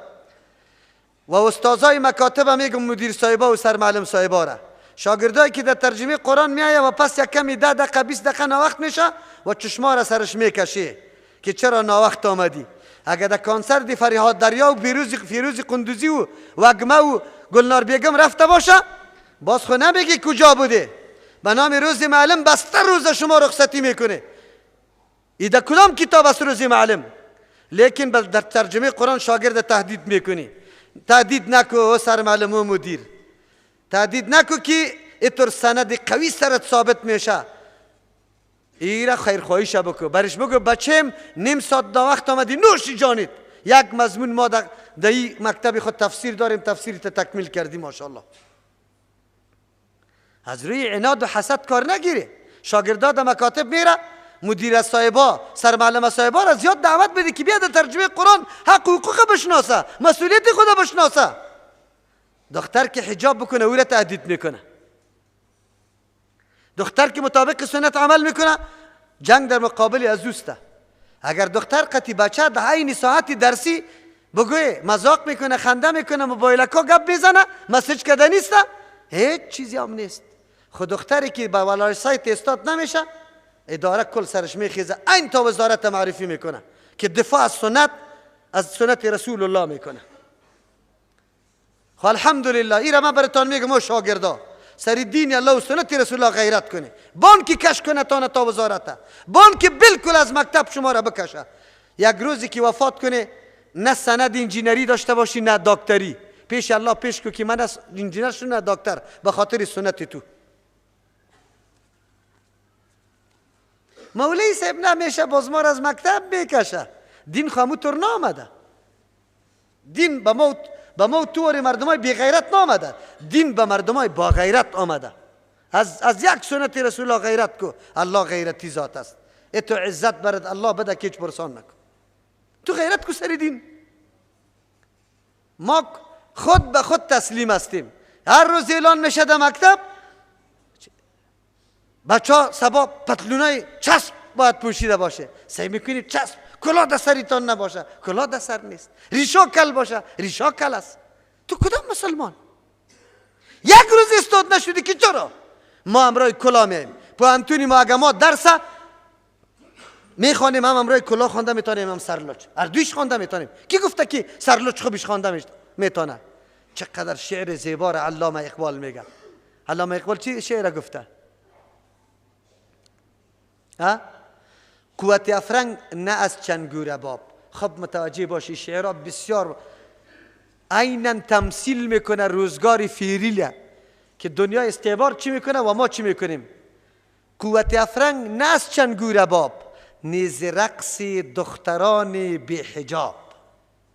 قوت افرنگ نه از چنگور باب که وا چنگور باب میزنه قوتیشون بالا شده در کره مهتاب و عطارد و زحل و مشتری چکر میزنه. او از چنگور باب او قوت نگرفته. نیز رقص دختران بی حجاب، نیز سحر ساحران لالروست. امو کسایی که یک دفعه برش میبینی خود با صابون و با شامپوی تر سفید کرده، مویا را ببینی بلس میکنه. نیز عریان ساق و نی از قطع موست. و دخترایی که لچ میگرده در دنیای اروپا و غرب، مردا دریشی داره، زنا پوت است یا مردا؟ مردا پوت است، زنا لچ است. لنگای زنا لچ است یا لنگای مردا؟ لنگای زنا. علامه اقبال میگه نیز سحر ساحران لالروست، نیز عریان ساقو نی از قطع موست. و که لنگا را لچ کرده از او کمال نیافته، مویای خود که اینجا پرید کرده مثل بچه واره، این زنایش از او کدام کمال پیدا نکرده. قوت افرنگ از علم و فن است. از کجاست؟ پشت علم و فن میگرده.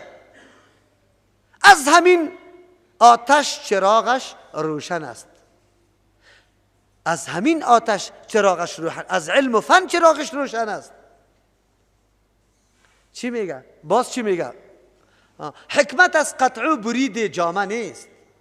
حکمت از قطع و برید جامه نیست. علمی که آدم حاصل میکنه دی نیست که دریشی پوشیده ای، کالای ساده پوشیده ای، چپن پوشیده ای، نپوشیده ای.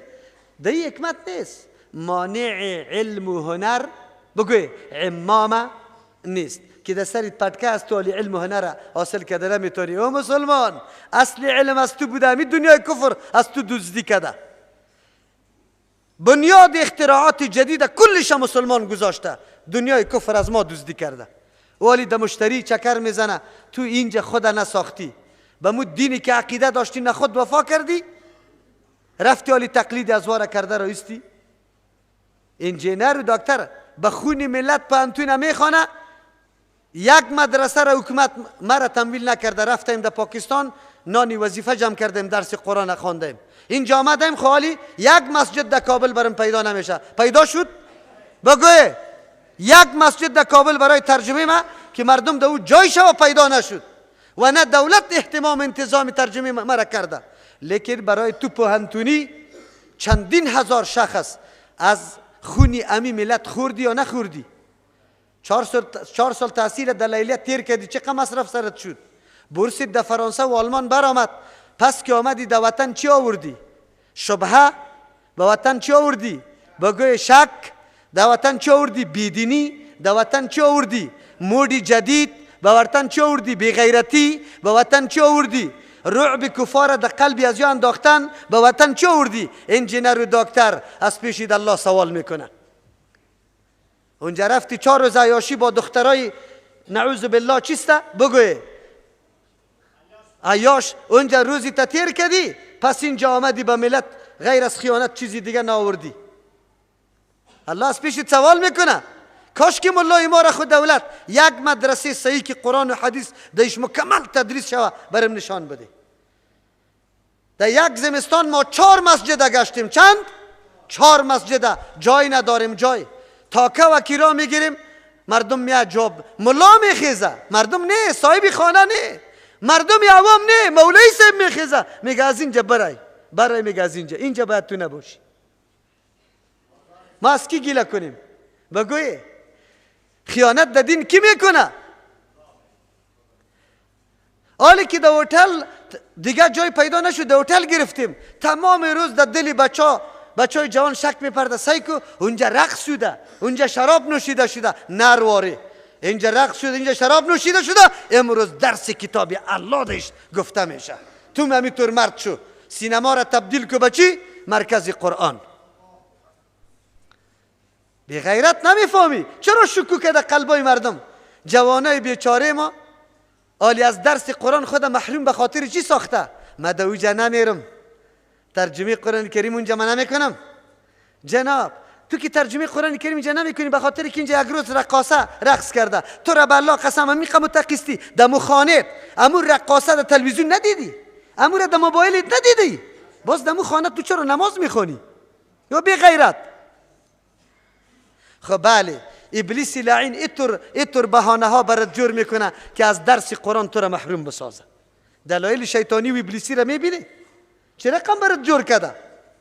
ما در اونجا نمیریم، اونجا رقص شده. سرزمین الله، این زمین الله کدام گناه داره؟ زمین الله گناه نداره. زمین الله کلش سجدگاهه. الله جایز کرده که سجده سر شوه غیر از مقبره و حمام. زمینه که تو خوب یا بد میسازه تو انسان میسازی. تو انسان هستی که زنا سرش میکنی یا نماز سرش میخوانی، ترجمه سرش میکنی یا رقص سرش میکنی. تو انسان هستی. کدامش هست؟ کدامش میکنی؟ تو انسان هستی. هو خیر مما یجمعون.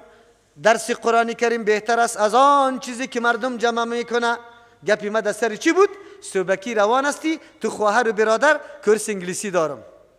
هر قدر که بدوی، هر قدر الله میگه من نمیگم. کی میگه؟ فبذالک فلیفرحوا. ای برادر و خواهر خوش شوی، اظهار خوشحالی کنه که الله شما را در این مقام مرکز ترجمه قرآن آورده. چرا؟ هو خیر، ای بهتر است مما یجمعون، از تمام اون چیزایی که مردم تلاش کرده رویست، جمع کرده رویست. صبحکی که کسی رفته یک لگفخانی در یک سودای خود فایده کرده، از او که در یک لحظه درس قرآن چیست؟ بهتر است یا نیست؟ باید درک بکنیم. قرآن کریم علاج ختم قلبم میکنه. این مرضا را کلش قرآن کریم از بین میبره، به شرطی که ما با قرآن کریم را پیدا بکنیم. اهدنا الصراط المستقیم. الله هدایت کو برای ما راه مستقیمه. راه مستقیم کی را میگه؟ راه مستقیم راه استوار، درست سیده، که در او انحراف کجی کوری نباشه، در مقصد و منزل تو را برسانه، با آسانی برسانه. یعنی او تو راه استوار و برابر که در او افراط و تفرید نباشه، انحرافات نداشته باشه، او را صراط مستقیم میگه. تشریع امیرا را در یک حدیث رسول الله صلی الله علیه و سلم میکنه. عبدالله ابن مسعود رضی الله عنه حدیث روایت میکنه، میفرماید پیغمبر صلی الله علیه و سلم صراط مستقیم بر ما چی کرد؟ بگو رسم کرد، خط کشید، بعد از او خط چی کرد؟ بگو خطا را جدا جدا شاخ داد. رسول الله گفت که راه مستقیم نمیسته، این راههایی که از این شاخ شاخ شده یا راه چیسته؟ انحراف و گمراهی است.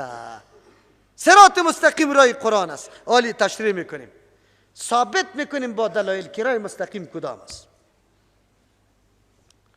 راه مستقیم مفسرین که تشریح کرده تفسیر کرده، بعضی گفته راه مستقیم دین اسلام، بعضی گفته راه مستقیم قرآن، بعضی گفته راه مستقیم طریق حق، بعضی گفته تمام اعتقادات، معاملات، مناکحات، بگه جزاها، کلی عمل کردن به کلی احکام این راه مستقیم است. منافات در بین اقوال مفسرین هیچ وجود نداره. دین حقی است دین اسلام. دین اسلام چیست؟ قرآن. قرآن چیست؟ بگه دین اسلام.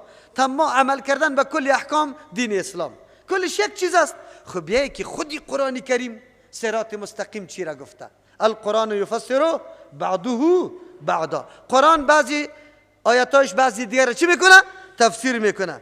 در قرآن کریم مطلق توحید و یکتا پرستی صراط مستقیم است. چی؟ بگه مطلقی توحید و یکتا پرستی الله، چی در افعالش، چی در صفاتش، چی در ذاتش، این را به نام چی یاد میکنه؟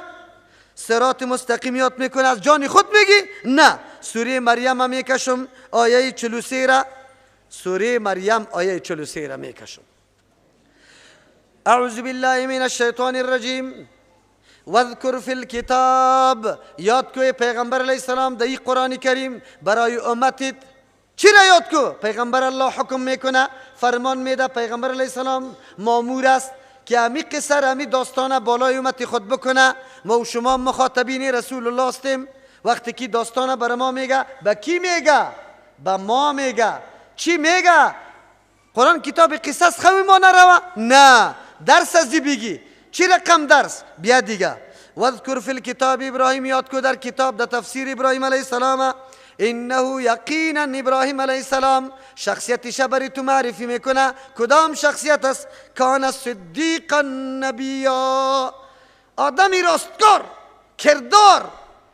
الله اکبر. سخنش، عمل کردش یک دم راستی بود، موتواری نبود. اینجا میگفتیم یا که نعبدو، یا الله خواست را عبادت میکردیم، لیکن اون طرف که میرفتیم نظره به نام بی میکردیم، آوازه به سخی میدادیم. ابراهیم علیه السلام طوری نبود، صدیق بود، نبیان، پیغمبر. الله او را مقرر کرده.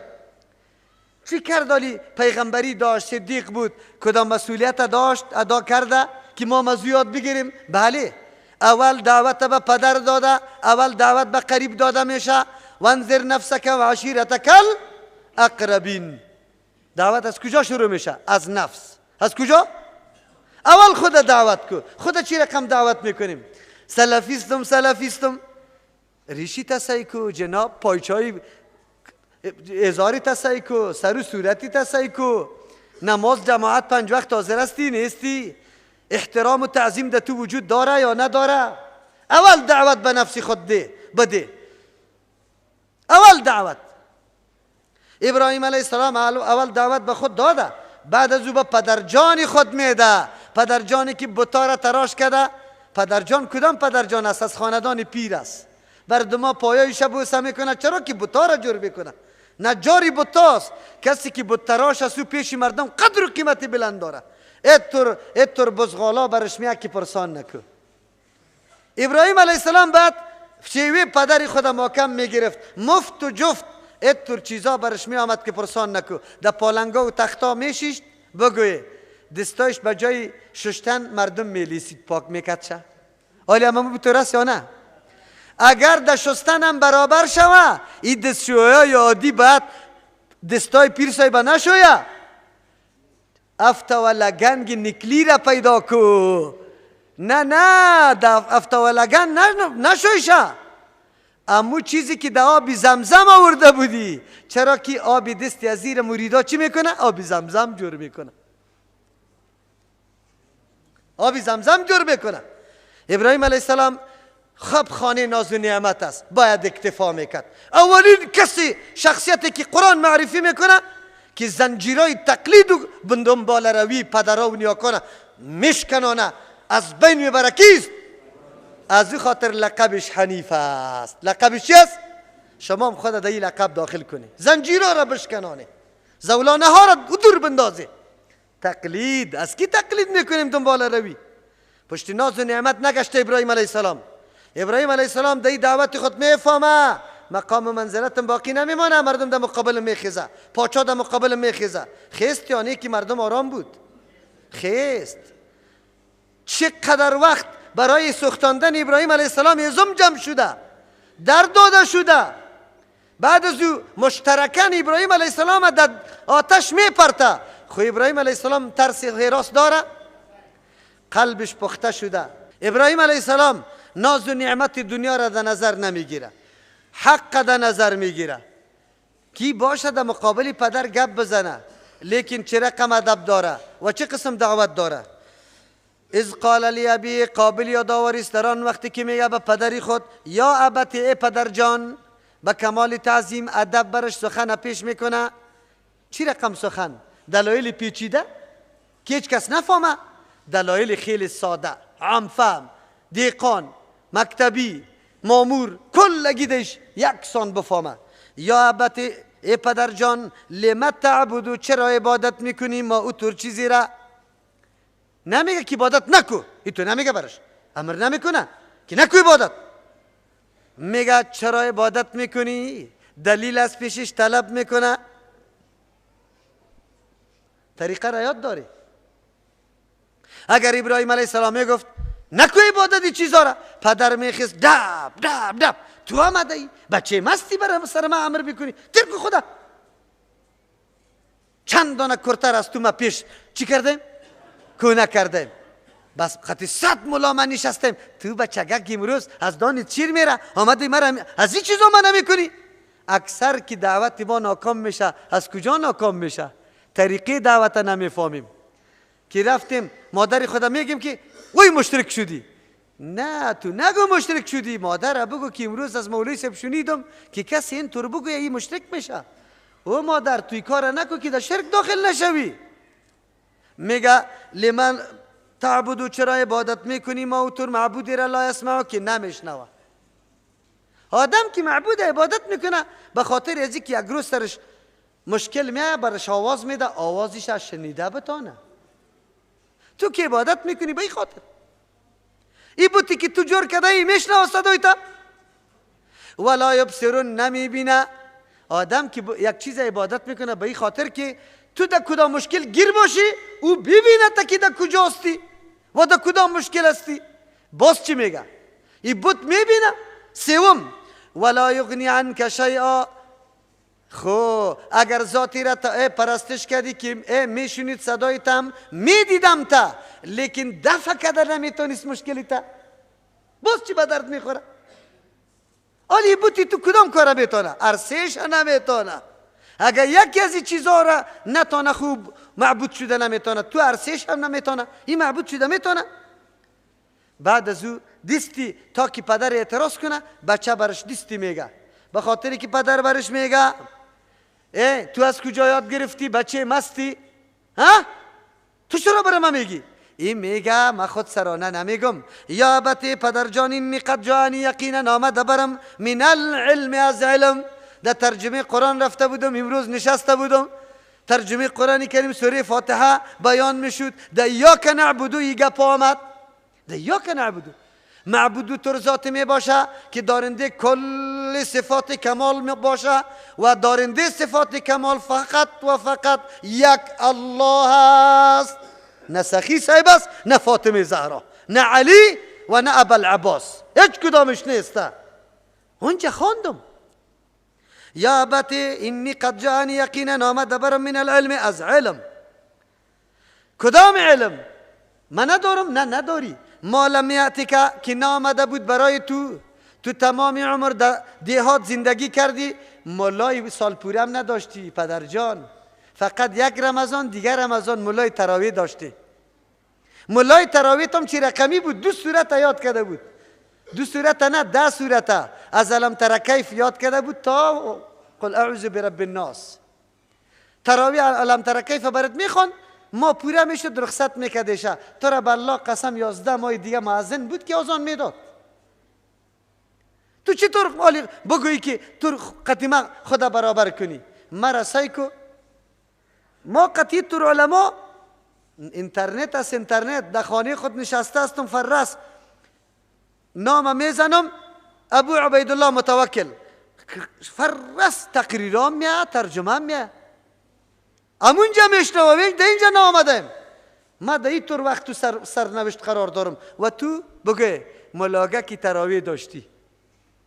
مردم ما بیچاره بزرگترین خوشیشان در چی بود؟ میگه الا ملنگا آمده.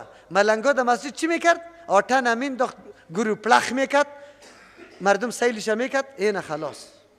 اینطور حالت تیر شده در وطن. ابراهیم علیه السلام برش میگه اینی قد جانی من العلم ما لم یاتک، و تو علمی که بری تو نامده که نامده. ما امروز سند و دلیل گپ میزنم، تو سند و دلیل نداری.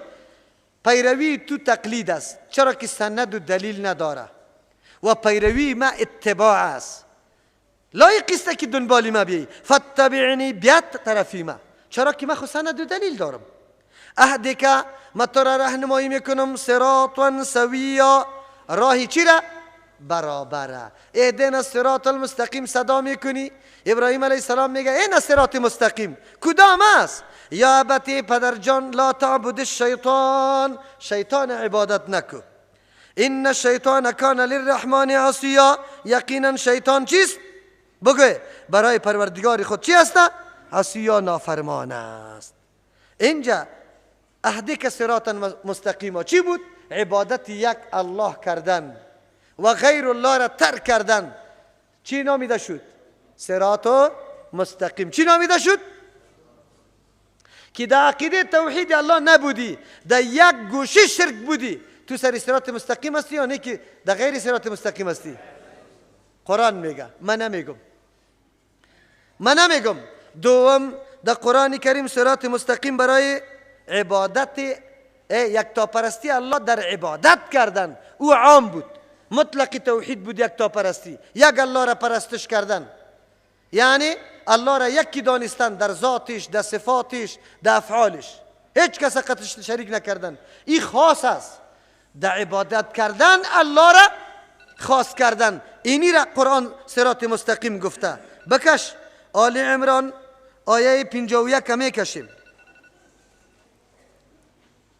آل عمران آیه 51 بعد از بقره سوره 2 آل عمران است. پیدا کردی؟ اعوذ بالله من الشیطان الرجیم و مصدقا لما بین یدی من التورات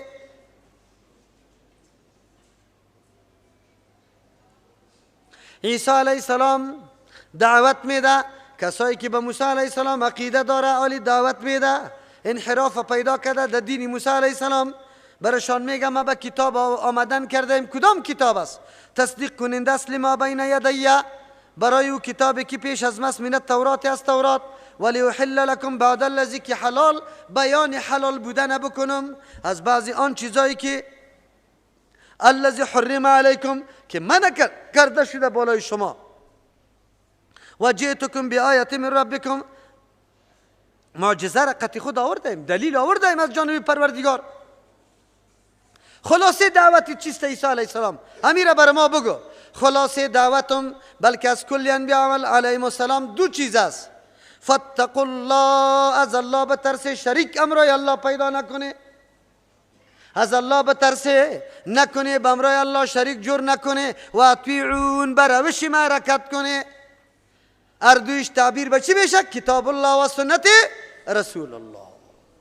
تابعداری از نظام الله بکنه و بر روش پیغمبر حرکت بکنه. این مضمونی است که هر پیغمبر به قوم خود گفته. در پاره 8 اونجا که سوره اعراف باز ببینه، هر پیغمبر به قوم خود گفته فاتقوا الله و اطیعون، فاتقوا الله و اطیعون. از الله بترسی، توحید قبول کنه و در روش ما بیایه. دین عبارت از دو چیز است: تابعداری کتاب الله و بروش کی؟ پیغمبر. این را به نام دین یاد میکنه. عالی برش میگه ان الله ربی و ربکم. ان الله خلاصی عقیده ما چی است؟ ربی ما و ربی شما یک الله است. الله ربی ما و ربی شماست. مرا رب نگوی، مرا ابن الله نگوی، مرا الله نگوی، مرا سوم الله نگوی. مالک متصرف معبود ما هم و از شما هم یک الله متعال است. این تکمیل عقیده شد. تکمیل عمل فعبدو، کل عبادت یک الله را بکنه، این تکمیل عمل است. پس تکمیل عقیده و عمل که شامل چی میشه؟ عبادت یک الله کردن، بر روش پیغمبر او را انجام دادن. چی است؟ هذا صراط مستقیم. کی تعیین کرد ایرا را؟ الله. کی تعیین کرد؟ صراط مستقیم. تابعداری کی؟ کتاب الله و تابعداری کتاب الله بر روش کی؟ رسول الله. صراط مستقیم است. به می دعوت میدیم به چیزای دیگه. از جان خود میگیم این تفسیر کی کرده؟ هیچ کسی اعتراض کرده نمیتونه. مولوی متوکل از جان خود تفسیر میکنه. این تفسیر الله کرده. کی کرده؟ الله کرده. کسیم شک و تردد کرده نمیتونه. کسیم. صراط مستقیم صدا کرده رایستی از دروغ. ایدین از صراط المستقیم برای ما صراط مستقیمه راهنمایی کو. یک روز در درس قرآن حاضر نشده، یک روز که نظام الله را بشناسی، یک روز سوال نکردی که من نماز میخوانم به طریقی کی بخوانم؟ به طریقی کی بخوانم؟ پایچا کشال، 4 انگشت صافی پای، نیت کردم ادام میسازم چقدر در کدام روز. بعد از او انگشتا را بالا میکنی جناب محترم، چقدر بلند میکنی؟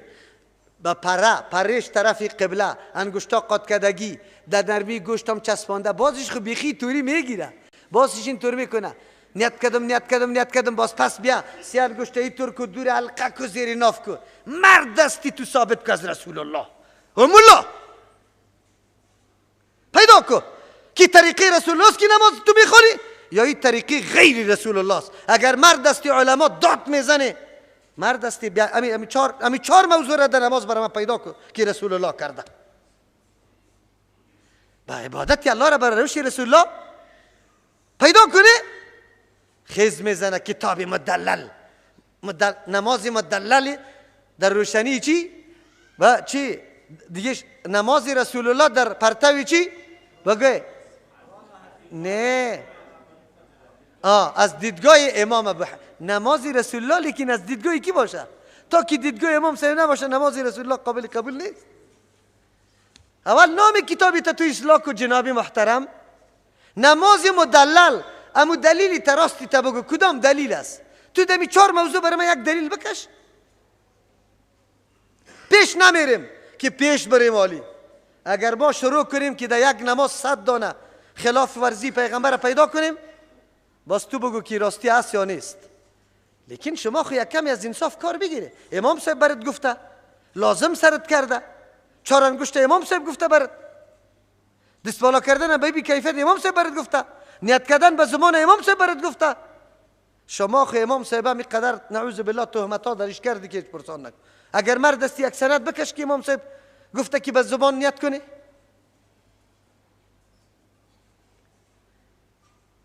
خود چی؟ قرآن میگه صراط مستقیم پیروی کتاب الله به طریقه کی؟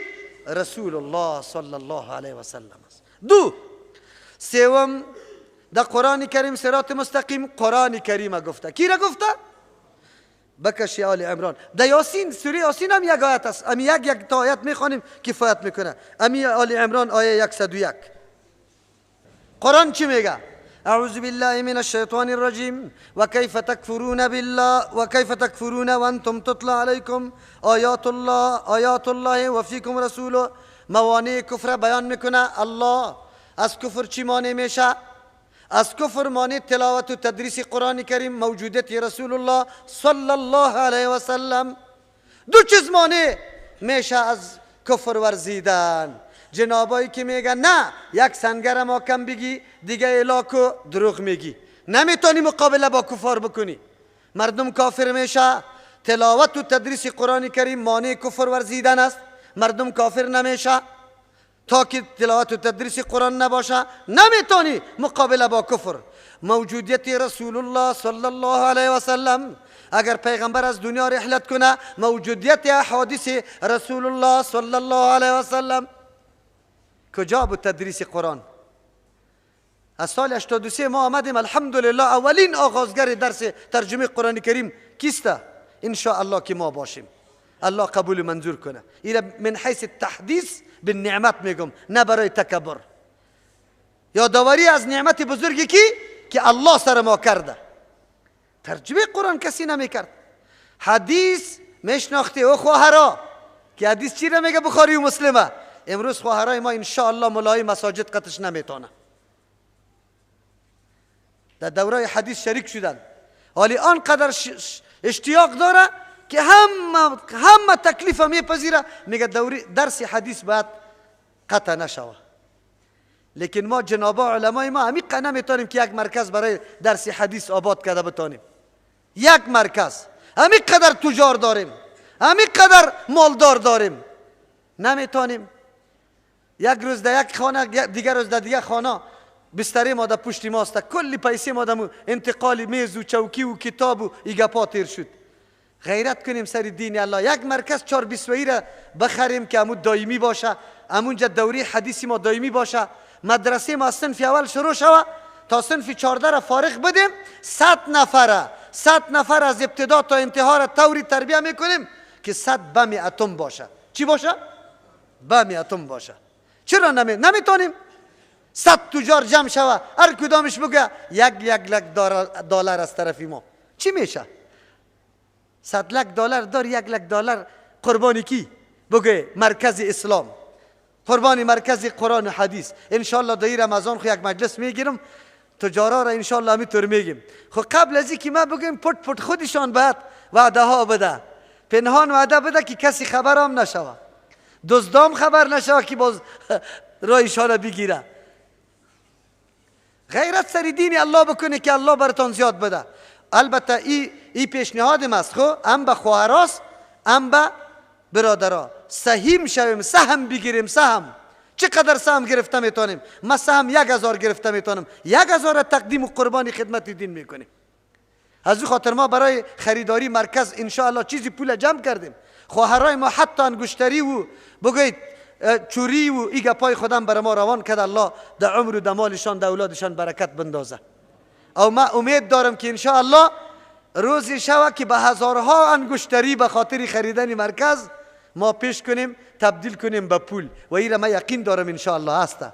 خواهر زدی آخر از پیشت باقی میمانه. پیش از پیش بری خود جنت بخر، پیش از پیش.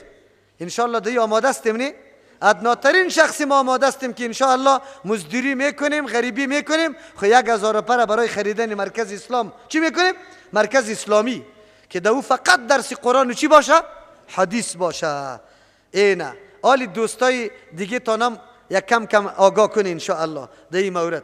از این که در بالاتر نخواد براتون چیزی میسر شود. مثل الذین ينفقون فی سبیل الله، ينفقون اموالهم فی سبیل الله كمثل حبة انبتت 7 سنابل في كل سنبلة 100 حبة والله يضاعف لمن يشاء. مصداق امی آیت این میگه. پاس دلتان دیگه که هر چی که میکنی. بیایم در اصل مطلب. صراط مستقیم قرآن کریم است. جواب داده شد و کیف تکفرون، چه قسم شما ای کافر شوی، نعوذ بالله، رو بیارید طرف کفر.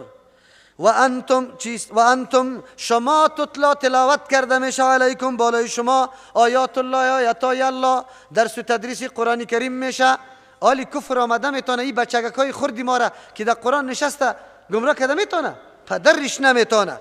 و فیکم رسولو، در بین شما پیغمبری الله متعال است. پیغمبرم باشه شما کافر شوی، یعنی قطعا بعید است، خیلی دور است که یک آدم کافر شوه قرآن و حدیث هم موجود باشه. قرآن و حدیث موجود باشه. چقدر کمونست شد از ما؟ اولاد کی بود؟ اولاد خودی ما و شما نبود. رفت در بورس روسیه، از پانتونخان فارغ شده بود، در بورس روسیه رفت اونجا بجای از اینکه درس بخونه ثانیه و سینما را برش باز کرد.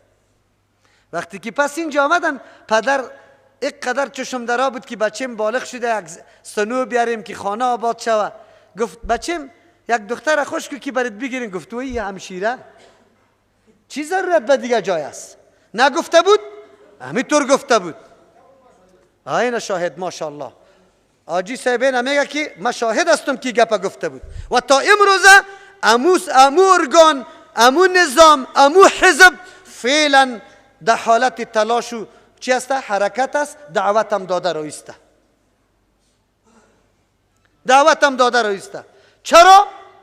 ملامتی را سری جوانان نپرته، ملامتی را سری مولا پرتو که شاگرد در پیش آمد صوبکی خواب آلوده، بچه گفت بخونه. چوبی دراز خمچه درازی 3 متر قطش بود. الف زر آبیا پیش با بود تازر توسی از توسی جبیازده چشما پرت از شاگردا جبیاز جای حزه ها جای ها. باز دیگه چی میگفت؟ ریزه ریزه په دوشاخ که دریوزه پیش رفته رایی بود. شاگرد پس در خانه آمد، تنهایی نمی قدر یاد گرفته بود. بنده کیستی؟ بنده خدا.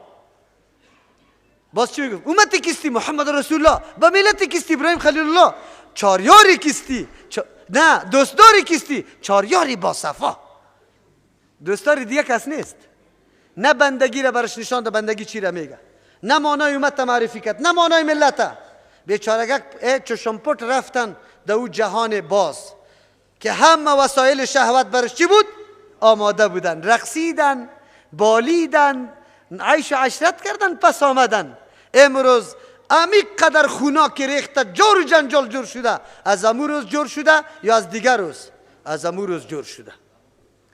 بازم بگذاره. حالی الحمدلله یکی از جمله بشارت ها است. جوان ما در لندن، بگوی در سویدن، در نروژ، الله اکبر. همین 2-3 روز پیش یک جوان برام زنگ زده بود که من و سیاسرم الحمدلله حجاب میکنه، خو خاندان پدر حجاب نمیکنه، نمیگذارمش که اونجا بروه. جوان اونجا بیدار است. شما باور بالله بکنی او توصیه ها را که وا میکنه سخنه مرا میگه که یک خانه بیوار پیدا کو یتیم داره که مثل که من اینجا روزه را افطار میکنم، او هم روزه را مسلم افطار کنه، پولیش هم میدم به خاطری که در پالویم اینمی قدر کار شوه. احساس هم میبینی؟ احساس هم میبینی؟ او جوانی که در روسیه رفته بود او چی کرد؟ امروز جوانی که در نروژ است او چی میگه برات؟ در استرالیا است او چی برات میگه؟ در جرمنی است او چی برات میگه؟ چرا؟ او جوان درس مطالعه کرده. برای ما میگه که مولوی صاحب از جان خود کرده دعا برای تو زیاد میکنیم. چرا که اینجا کلیپای تا مکمل شنیده رایستیم. ما انرژی میگیریم روز به روز. ما میفهمیم که چی باید بکنیم. پولی ما در کجا مصرف شوه؟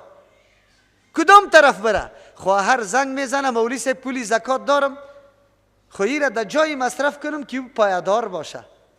این فکر از کجا برش پیدا شده؟ خو زکات است بدید یک غریب.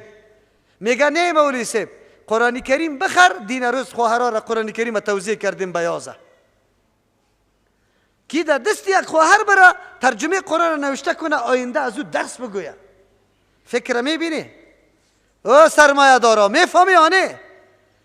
پالوی صوفیا رفته گاهی گنبت سرتان جور میکنه، گاهی بگوی بیرق سرتان پوش میده، گاهی بدعتا را به نام میلاد سرتان میکنه. بیایی خدمت کتاب الله را بکنی. بگی بگو 4 موتری کاستر امسال مولوی صاحب در ترجمه قرآن کریم پیسیش ترم است. 4 موتری کاستر. بگی دمی هر جای که خواهر گفت که ما اینجا هستیم در ترجمه میریم، دیگر رای نزن، موتر بگی برسان شده درسی قرآن که پول در کجا مصرف شود. خواهر آمد اینجا درس خواند، در بین شاگردان انشاءالله اینطور شاگردا میشه که از ما کده بسط ها چند فعالیت دینه بکنه یک روز.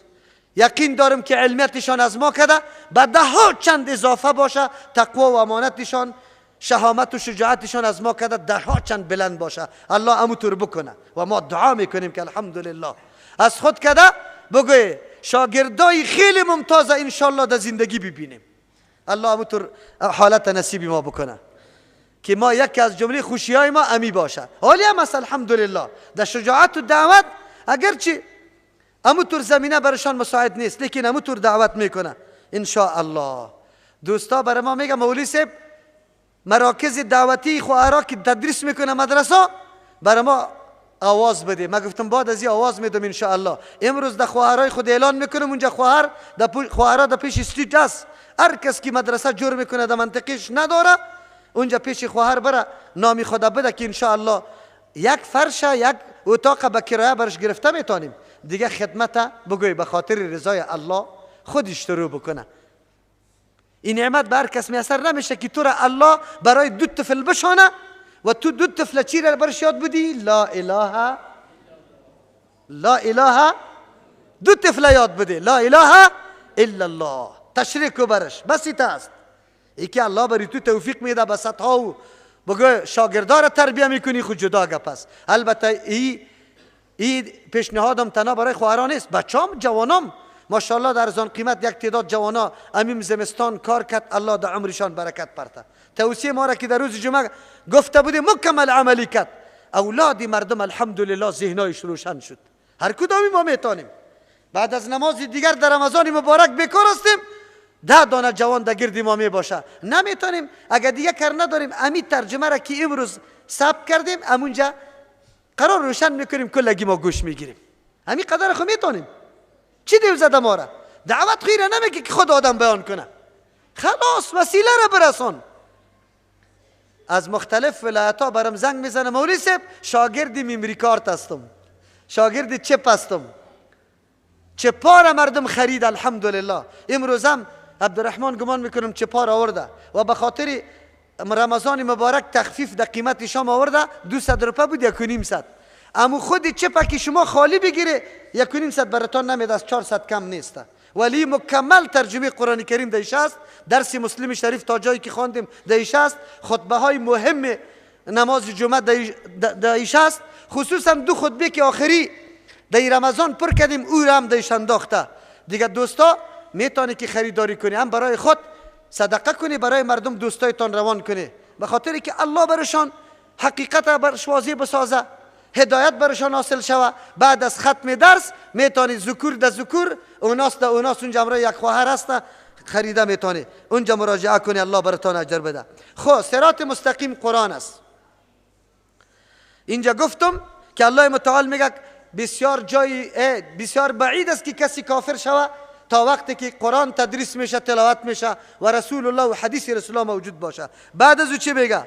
و من یعتصم بالله کسی که چنگ میزنه به الله متعال به الله متعال چنگ به کیست؟ به رسپانی الله متعال است. از جان خود نمیگم. پشتی سر الله باز میگه و اعتصموا بحبل الله جمیعا کلیتان چنگ به رسپانی کی بزنه؟ او رسپانی الله را در حدیث ما و شما ثابت کردیم هو حبل الله الممدود من السماء الى الارض است. رسپانی الله همی قرآن کریم است. قرآن کریم همون رسپانی الله است که یک طرفش در پیش کی بود؟ الله بیاد الله و یک طرفش در زمین آمده. چنگ بزن از قرآن بگی. از قرآن متمسک چی را میگه؟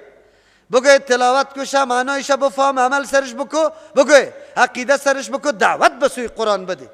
اینجا میگه و من یعتصم بالله کسی که چنگ به الله میزنه فقد هدی الی صراط مستقیم برای راه راست هدایت کرده میشه. کی؟ کسی که چنگ به چی زده؟ قرآن زده. چنگ زدن به قرآن صراط مستقیم حاصل میشه به دیگه چیز نمیشه.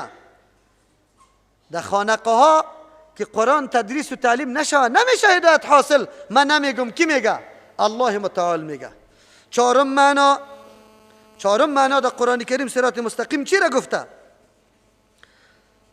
راه انبیاء علیهم السلام صالحین کسایی که پیغمبران صالحین از پیروای واقعیشان کسی که پیروی واقعی و حقیقی از پیغمبران کرده راه از وا صراط مستقیم است. از جان خود میگی؟ نه. سوره صافات میکشم آیه 118 پاره 23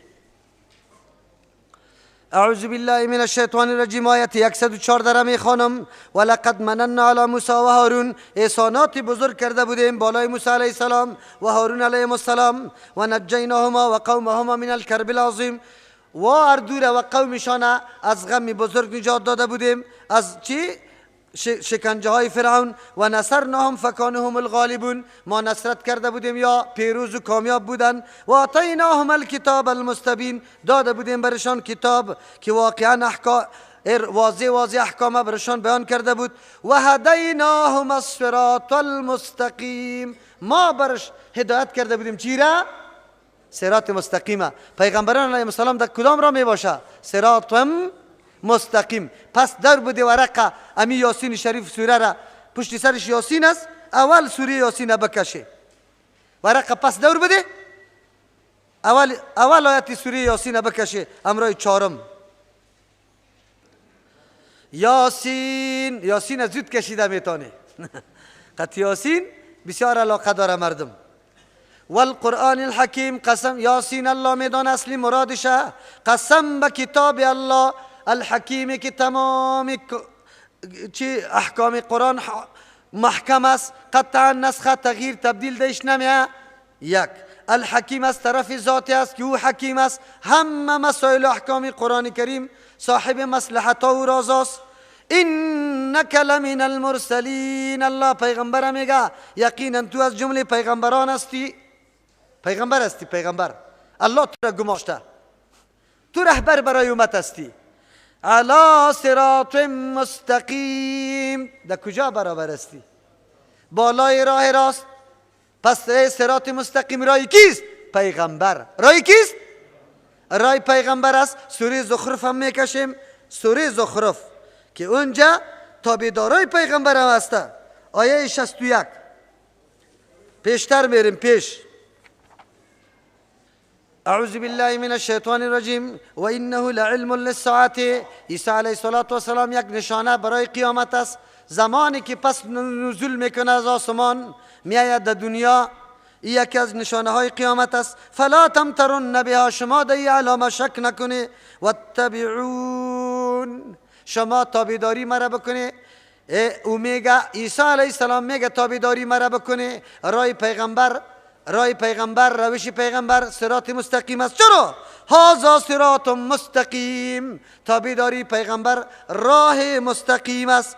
باز میا پشت سرم میریم و انه لعلم چی ولا یصدنکم الشیطان، من نکنه شما را شیطان از این صراط مستقیم. چرا؟ انه لکم عدو مبین، این دشمن آشکارای شماست، نمیماند سری صراط مستقیم بره، سری راه پیغمبر بره. ولما جاء عیسی بالبینات قال قد جئتکم بالحکمت، عیسی علیه السلام که آمد گفت با امرای دلایل، گفت ما آمدیم به حکمت یعنی به نبوت. ولیبین لکم بعض الذی تختلفون فیه، که واضح بسازم بعضی مسائل اختلافی شما را. فاتقوا الله واطیعون، سر فرست دعوت ما دو سخن قرار داره. فاتقوا الله، از الله بترسه، نظام الله را بپذیری، و اطیعون، بر روش ما نظام الله را تطبیق کنی، عملی کنی. ان الله هو ربی و ربکم، پیش هم تیر کرده بودیم. فاعبدوه، یک الله را عبادت کنی، الله ربی ما ربی شما است. هذا صراط مستقیم، این امیر رای برابر و درست است. برای ما در قرآن کریم مصداق صراط مستقیم 4 چیز شد. چند چیز؟ عبادت مطلقی، عقیده یکتا پرستی الله، بگه عبادت خاص کردن برای الله. 2 قرآن کریم. 3 رای انبیاء علیهم السلام و کسی که در رای انبیاء روان باشه. این صراط چیز؟ در رای انبیاء علیهم السلام کی رفته؟ رسول الله صلی الله علیه و سلم شاهدی میده خیر القرون قرنی، بهترین اهل زمانه خودم است. ثم الذین یلونهم، بعد از او کسانی که به این نزدیک است. بعد از او ثم الذین یلونهم، بعد از او که به آن نزدیک است. صحابه زمان پیغمبر، تابعین به آن نزدیک، تابعین به آن نزدیک. پس مردمایی که در راه پیغمبران روان است یار سلف صالح میگه. چی میگه؟ سلف صالح میگه. پیغمبر در حدیث دیگه میگه امتی ما 73 فرقه میشه، ستفترق امتی على 73 فرقه كلها في النار الا واحده. قیل من هي یا رسول الله؟ از پیغمبر سوال میشه کدام فرقه است؟ پیغمبر علیه السلام میگه قال ما انا علیه و اصحابی، امو فرقه که ناجی هستن، نجات پیدا شده نیست، او کسی است که روان باشه سری او رایی که من روان هستم، و رایی که صحابه کرام رای سلف صالحین در پیش گرفته باشه. شما بگی که سر صراط مستقیم حالی کیست؟ به نام ها که نام میگیره برای خود صراط مستقیم تعیین کرد. کسی که رای کتاب الله را گرفته، قرآن محکم گرفته، درس و تدریس میکنه، دعوت میده، سری خود تطبیق میکنه.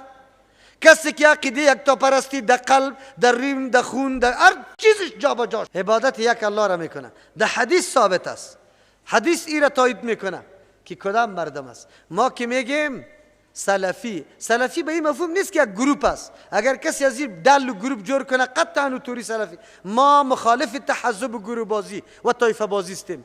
سلفی مانا کسی که در روش سلف روان باشه، اگرچه نامش سلفی نباشه، کسی که در منهج روان باشه. حالی چرا یک مسلمان خدا نمیگیم که با سلفی رمقتش یک جای بکنی؟ ضرورت داریم به خاطر که تفکیک از دلهای دیگه شویم که از دیگر دلایی که ما روان است به هر قسم نظریه و عقیده داره، ما کلمه سلفی را استعمال میکنیم. وگرنه اصل نام ما چیست؟ مسلمان است. خلاص مسلم هستیم، نام جماعت ما مسلمین است.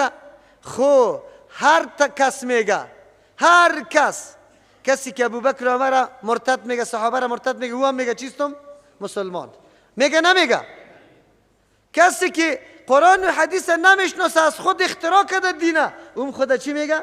مسلمان میگه. من چطور از او خود تفکیک کنم بجز از اینکه کدام اصطلاح را به کار بگیرم که رسول الله به کار برده؟ رسول الله کدام اصطلاح را برده بود؟ ما انا علیه و اصحابی. آلی معنای سلفیت هم شناخته و براتون معلوم هم شده. اعتراض مردم میکنه که این شما هم یک دل جور کردی سلفی، ما دل نیستیم. اگر سلفیت یک گروه که فقط آذری جور کنیم، هر کس نام خود دمی آذری داد سلفی، این گپ غلط است. 1000 نام سلفی را سری خود بمانه، در خط مشی سلف که روان نبود سلفی نیست سلفی. صراط مستقیم خوش شناخت دوستا که دعوت به سوی را میده. سوره یوسف هم میکشیم، آیت 105 میخوانم. اعوذ بالله من الشیطان الرجیم. گپ واضح شوه، گپ بفهمیم. و کأی من آیت فی السماوات، بسیار از نشانه هاست، فی السماوات در آسمان ها و الارض در زمین، یمرون که این مردم شب و روز گاه بگاه سرش تیر میشه، علیها بالای اینمی نشانه ها، و هم عنها معرضون، لیکنی از این نشانه ها پن نمیگیره، رو گردانی میکنه. در موتر میایه تا اینجا را، لیکن نمیگه که این موتر این دریور چقدر چی بود، چقدر زور داشت، این قدر موتری کلانه نشسته بود، ای قدر روی بود، این دریور چقدر زور داشت. پس آن که یک کمی چرت زد که نه کار از دریور نبود، یک چیزی دیگر آیین بود، پیش و پس میکرد. اوهو کلی گپ در اوجه هسته. بعد از او که چرت بزنه آیین نام چیز نمیتانه. ای آیین خو فقط چی بود بگوه؟ گیربکس بوده. اصلی گپ یک ماشینی دیگه هسته، او خیلی زور داشت. وی ماشینی قزور از کجا پیدا کرد؟ تعامل کرد ماشینه که در حرکت آورده قوت داده، اونجا مبلین و تیل هسته که بخار داده را ایره در حرکت داده. خب مبلین و تیل که قدر قوت داده؟ خودی مبلین و تیل قوت داره؟ ذاتی که الله است که این مواد خام پیدا کرده و تا اینجا را این گپا را رسانده. روز مرا سری نشانه های وحدانیت الله و قدرت الله تو تیر میشی، لیکن تو روگردانی میکنی، تعامل نمیکنی. یوسف علیه السلام میگه و ما یؤمن اکثرهم بالله الا وهم مشرکون. این سوره یوسف علیه السلام است، دعوت او میده. آلی الله متعال میگه عجیب بنده هست، نشانه های وحدانیت مرا میبینه لیکن اعراض میکنه. قرآن شاهدی میده که مردم اکثریتش مشرک است. و ما یؤمن اکثرهم، ایمان نداره اکثریت مردم بالله به الله، لیکن الا و هم مشرکون، مگر امرای امی ایمان چیستن؟ مشرک هستن. میگه بچه را الله داده لیکن کلانش آقا صاحب میکنه، تاری آقا صاحب، بندی آقا صاحبی را کلان میکنه. مشرک نشدی؟ شرک چی را میگه؟ بله ایمان به الله داری. خودشان میگه که ای کننده تمامی کارا الله است، لیکن یا چی است؟ نیازبینیش است. چیش است؟ در کاری الله نیازبین جور کردی و را شریک قطعی الله کردی. این نیازبین چی میتونه؟ الله اکبر. باز چی میگه؟ افا امنوا ان تاتیهم غاشیه، این مردمی قدر به امن شدن، که بیا برشان غاشیتون، یک عذاب پوشاننده در برگیرنده، من عذاب الله، از عذاب الله، او تأتیهم الساعه، یا است که قیامت بیایه، یا مرگ انسان بغتتان ناگهانی. تا که تو در خوابی غفلت هستی؟ چرا عقیده توحید نمیپذیری؟ الله را نمیشناسی؟ و برادر خواهرم، ناگهانی قیامتت قایم میشه، مرگت میایه، موقع توبه برات میاثر نمیشه. امروز توبه بکش. خواهرم که تا دیر روز میگفتی که در پناه سخی صاحب باشی، توبه بکش. سخی صاحب کسی را پناه داده نمیتونه. نظر به نام بی بی کده بودی، توبه بکش. بیادرکم که تو علی میگفتی که یا پیرانی پیر صاحب، علی توبه بکش. اینمی علی موقعیت از مرگت باز بیا، موقع برات نمیده. و هم لا یشعرون، در حالی که خبرم نمی باشه. قل بگوی پیغمبر علیه السلام، هذه سبیلی، دعوت به سوی یکتا پرستی الله و ترک شرک و گذاشتن شرک و کفر، اینمی رایم است. ادعو الی الله، دعی را دعوتم به سوی کیست؟ دعوتگری حق و ناحق آدم میشناسه. ملا صاحب که در سر منبر برآمد، از آیات توحید الله بیان میکنه، مردم دعوت میده به سوی توحید الله. الله عظیم ذات است، غفور است، رحیم است، قهار است. عظمت و بزرگی الله را بیان میکنه. بفهمی که آدم موحد است، دعوتش حق است. دوم بالا میشه، مردمای پیدا شده اولیاء را قبول نداره. فلانی ولی در ملتان رفت. کی رفت؟ شمس تبریز رفت در ملتان، ماهی را طلب کرد از مردم، در کرایی برش کرایی نکردن. یک دفعه آفتاب گفت پایین شو. در ملتان که قدر گرمی آمد است، به خاطر ازی آمده که شمس تبریز آفتاب پایین آورده. قرآن چی میگه؟ ولله ما فی السماوات و ما فی الارض، تمام اختیارات، تصرفات در دست کیست؟ از آسمان و زمین در دست کیست؟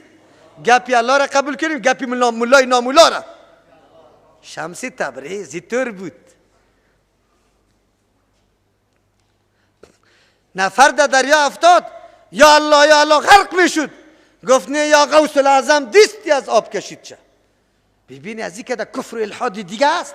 بگویه مردم تباه شده، در بدر شده، تا حالی رامی عقیده ها گرد گشته رایسته، قصایش در بین مردم. یک رادیو کلید است، رادیو کلید، یک زنکه بی حیاقت، یک مردکی دیگه از شان مولانا بیان کرده رایست. یک روز در موتر نشسته بودم، رادیو را گرفته بودم، در سگ میگه نعوذ بالله، یک سگ به زبان بلا کیفی خود گفت انا لله و انا الیه راجعون. سگ هم زبان بلا کیف داره. از کل کده زیاد نمایان زبانی کیست؟ از سگ است که بیرون کشیده شده. این بدبخت همی قیاد نداره که بلا کیف است یا کیفیت داره. مردم گمراه کرد. رادیو را، موتروانه را که ببینی، این دوڑی خورا را امو رادیوی مزخرفه گرفته رایسته. یک موحد که برش چپ میده، او را باز دور میندازه. تو دریور خوب بفهمی این طورا میشه که الله توسط دعوتت اقدر اجرا برات بده که پورم نتانی. یک نفر چپ مانده، امی درس قرآن امروزی مرا مانده، یک نفر توسط ازی هدایت شد. امی قدر فهمید که ما باید دنبال قرآن برم، امی قدر در ذهن شیشت، امی آدم رفت دنبال قرآن کریم. الله کلان مفسر مترجم از پیش جور کرد. تو دریور قطع شریک هستی. اگر 100 سال خدمت میکنه برای دین، تو دریور قطع شریک هستی. میفهمی دریور؟ اگر نه که نعوذ بالله او رقاصا را مانده که خواندن میکنه و سواری های تام شانه را شور داد، تو قطع شریک هستی در این معصیت و گناه. میفهمی آنه؟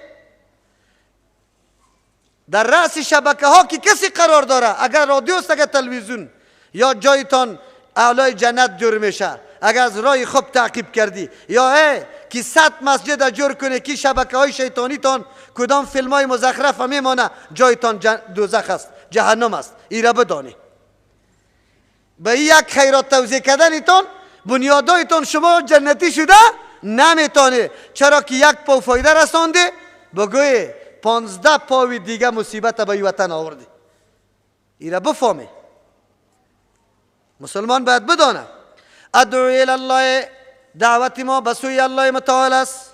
علی بصیرت، کرکرانه روان نیستیم. علا بصیرت، یعنی مبرهن است، روشن است، به امرای سند و دلیل. به سوی الله دعوت میدیم به امرای سند و دلیل. انا خودم و من اتبعنی، نمیگه و من قلدنی، کسی که تقلید مرا میکنه، و من اتبعنی، کسی که دنبال ما روان است به سند و دلیل.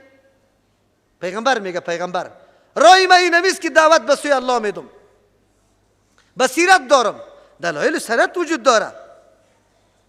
و سبحان الله، در رأس دعوتم اولین سخن که اعلان میکنم ایره میگم سبحان الله، همه پاکی از عیب و شریک برای کیست؟